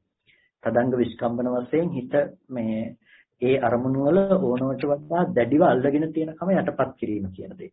විපස්සනාවෙන් කරන්නේ හැම වෙලාවකදීම ඒකට තියෙන ඒ වැරදි සහගත සංඥාව පවත්වන්න තියෙන හේතුවම දුරු කරලා දාන එක තමයි විපස්සනාවෙන් කරන්නේ. ඒ නිසා ඒක අපි හැම වෙලාවකදීම සමතේ කෘත්‍ය සහ විපස්සනාවේ කෘත්‍ය තේරුම් අරගන්නට අවශ්‍යයි. ඒ නිසා ඒ සමතයෙන් කරන්නේ සිත අරමුණු ඔස්සේ ගිහිල්ලා අපි අර කතා කළා මේ දේශනාවට අනුගත්තොත් නම් හීන ලෝකේ කියලා. ඒකට ඒ හීන ලෝකේ අනුව ගිහිල්ලා අපේ හිත වැඩිපුර ඒකේ දැඩිව ගැලිලා තියෙනවා නම් ඒකෙන් හිත යම් මට්ටමකට ගලවා ගැනීම තමයි සමතේ පැත්තෙන් කරන්නේ. එතකොට සිත විවිධත්වය අයින් කරලා ඒකත්වයකටපත් කරනවා. එතකොට අපි මේ ඒකත්වයටපත් කරගෙන අර යථාභූත දර්ශනය පිළිබඳව ඒ පැත්තට අපි විපස්සනාව පැත්තෙන් හිත ප්‍රකට කරන්නට පටන් ගන්නවා. එතකොට අපිට අන්න ඒ විදිහට මේ සමතේ සහ විපස්සනාව කියන දෙපැත්තෙම පුළුවන්කම තියෙනවා. අපේ හිත මේ විමුක්ති මාර්ගයට ප්‍රවේශ කරගන්නට ඒ දෙකම අත්‍යවශ්‍යයි මේ මාර්ගයේදී. සාදු ස්වාමීන් වහන්සේ වහන්සේට අනික වාරයක් සිද්ධ වෙනවා. අවසරයි ස්වාමීන් වහන්සේ අපි ධර්මදේශනාව අවසන් කරන්න වෙලාව පැමිණලා තියෙනවා. අවසන් කරන්න. අවසරයි ස්වාමීන් ප්‍රශ්නයක් නෙමෙයි ස්වාමීන් වහන්සේ ඉල්ලීමක්. මේ දේශනාව හුඟක් වටින දේශනාව ස්වාමීන් වහන්සේගේ දේශනාව දාන්න පුළුවන් ද ධර්ම සාකච්ඡා කියන පේජ් එකේ එක්කම ස්වාමීන් වහන්සේ ප්‍රශ්නත් සමග මොකද ප්‍රශ්න වලිනුත් අපි ගොඩාක් දේවල් ඉගෙන ගත්තා. ඒක දාන්න පුළුවන් නම් ස්වාමීන් වහන්සේ බොහොම පිං මම හිතන්නේ වහන්සේ අවසර දෙයි කියලා හිතනවා. ඒක ගායි මම හිතන්නේ සූදානම් කරපු එක ලැබෙන සලස්සයි. හොඳයි සුබෝපි. හොඳයි හැමදෙනෙක් කල්පනා කරගන්න බොහොම ශ්‍රද්ධාවෙන් ධර්ම ශ්‍රවණය කරලා යෝනිසෝ මනසිකාරයේ පවත්තල වටිනා කුසලයක් සිදු කරගත්තා. මේ සිදු කරගත්ත සියලු කුසල ධර්මයන් අපට අර්ථයෙන් ධර්මයෙන් අනුශාසනා කළ අපේ ධර්මාචාර්ය අවසරයි මාංකඩවල සුදස්සන ස්වාමීන් වහන්සේට අවසරයි මාංකඩවල නන්දරත්න ස්වාමීන් වහන්සේට ස්වාමීන් වහන්සේලා දෙනමතම උතුම් නිවනින් සැනසීම පිණිස හේතුපනිශ්‍රේම වේවා කියලා ප්‍රාර්ථනා කරනවා. ඒ වගේම සියලු දෙවියන්ටත් අපි මේ පින් අනුමෝදන් කරමු. දෙවියෝ සතුටින් සාධනාවෙන් මේ පින් අනුමෝදන් වනු ලබත්තා. දෙවියන්ට මේ පින් උතුම් නිවනින් සැනසීම පිණිසම හේතුපනිශ්‍රේම වේවා කියලා සාදු කියලා දෙවියන්ටත් පින් අනුමෝදන් කරන්න.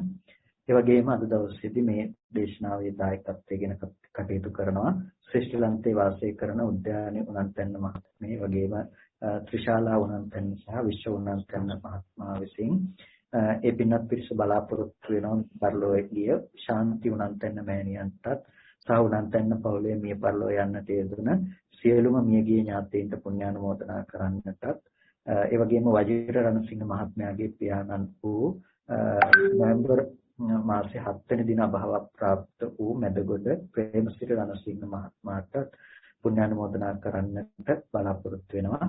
ඒ තමන් නම් මිය පරලෝකීය සියලුම ඥාතීන් සිහිපත් කරගන්න. ඒ වගේම අද දවසේදී දහවල් දාණය පූජා කරන්නට යෙදුනේ මේ පින්වත් කල්යාණ මිත්‍ර පිරිස එකතු වෙලා ඒ අපේ උද්‍යාන මෑණියන් ප්‍රධානව ඉතින් ඒ සියලුම දෙනා විශ්ව මහත්මයා ඇතුළු ඒ සෑම සියලු දෙනාට අපි විශේෂයෙන් පුණ්‍යානුමෝදනා කරනවා.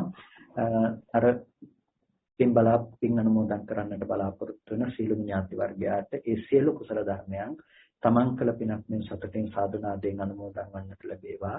ඒ ඥාතීන් තුතුම් නිවනින් සැනසෙන්න මේ කුසලය හේතුපනිශ්‍රේම වේවා කියලා සාදු කියලා ඥාතීන්ට පින් අනුමෝදන් කරනවා.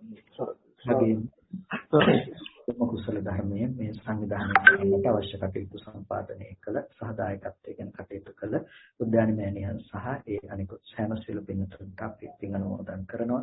ධර්ම ශ්‍රවණය කළ ඔබ සෑම සියලු දෙනාටත් මේ සම්පූර්ණ අවසර නිරෝගී සුවපත් භාවයෙන් චිරජීවන සම්පන්නිය ලබාගෙන උතුම් ධර්මාවබෝධය වෙන අවසරක් ලෙස කටයුතු කරන්නට ශක්තිය ධෛර්ය වාසනාව සැලසේවා කියලා ආශිර්වාද කරනවා. හැම දිනකටම දරුවන් සරණයි. එරුවන් සර්ණයි පින්වත් ස්වාමින් වහන්සේ වසරක් ගෙවි වසරක් උදා වුණු අද දින පළවෙනිම ධර්ම දේශනාව දහම්සක මාර්ගයේ මාලිකාවෙන් අපට ලබා දෙන ඔබ වහන්සේ අප කෙරේ අනුකම්පාවෙන් වටිනා ධර්මානුශාසනයක් සිදු කළ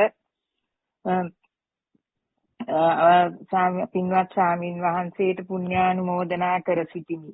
තිසරණේ අනන්ත ආශිර්වාදයෙන් රැස් කර ගන්න යෙදුන පුණ්‍ය ධර්මයන්ගේ ආනුභාවයෙන් ඔබ වහන්සේගේ ඔබ වහන්සේ ඇතුළු සියලු මහ සංඝරත්නය නිදුක් වේවා නිරෝගී වේවා කායික මානසික සුවය ලැබේවා. මේ උතුම් ධර්ම දානී කුසලින් සුඛ ප්‍රතිපදාවෙන් ඔබ වහන්සේලාටද උතුම් ආර්ය සත්‍ය අවබෝධ වීමට වාසනාව ලැබේවා. සාදු සාදු සාදු. අවසරයි ස්වාමීන් වහන්සේ වන්දනා කරන්න ඔබ වහන්සේට. ඕකාස වන්දාමි බන්තේ මයා කතම් පුඤ්ඤං සාමිනා අනුමෝදිතබ්බං සාමිනා කතම් පුඤ්ඤං මයං දාතබ්බං ඕකාස ద్వාරත්තේන කතං සබ්බං අච්ඡං කමත මේ බන්තේ ඕකාස කමාමි බන්තේ ဒုတိယံ පි ඕකාස කමාමි බන්තේ සතියම්පි ඕකාස කමාමි බන්තේ. සාදු සාදු සාදු. පෙරවන් සර්ණයි ස්වාමීන් වහන්සේ.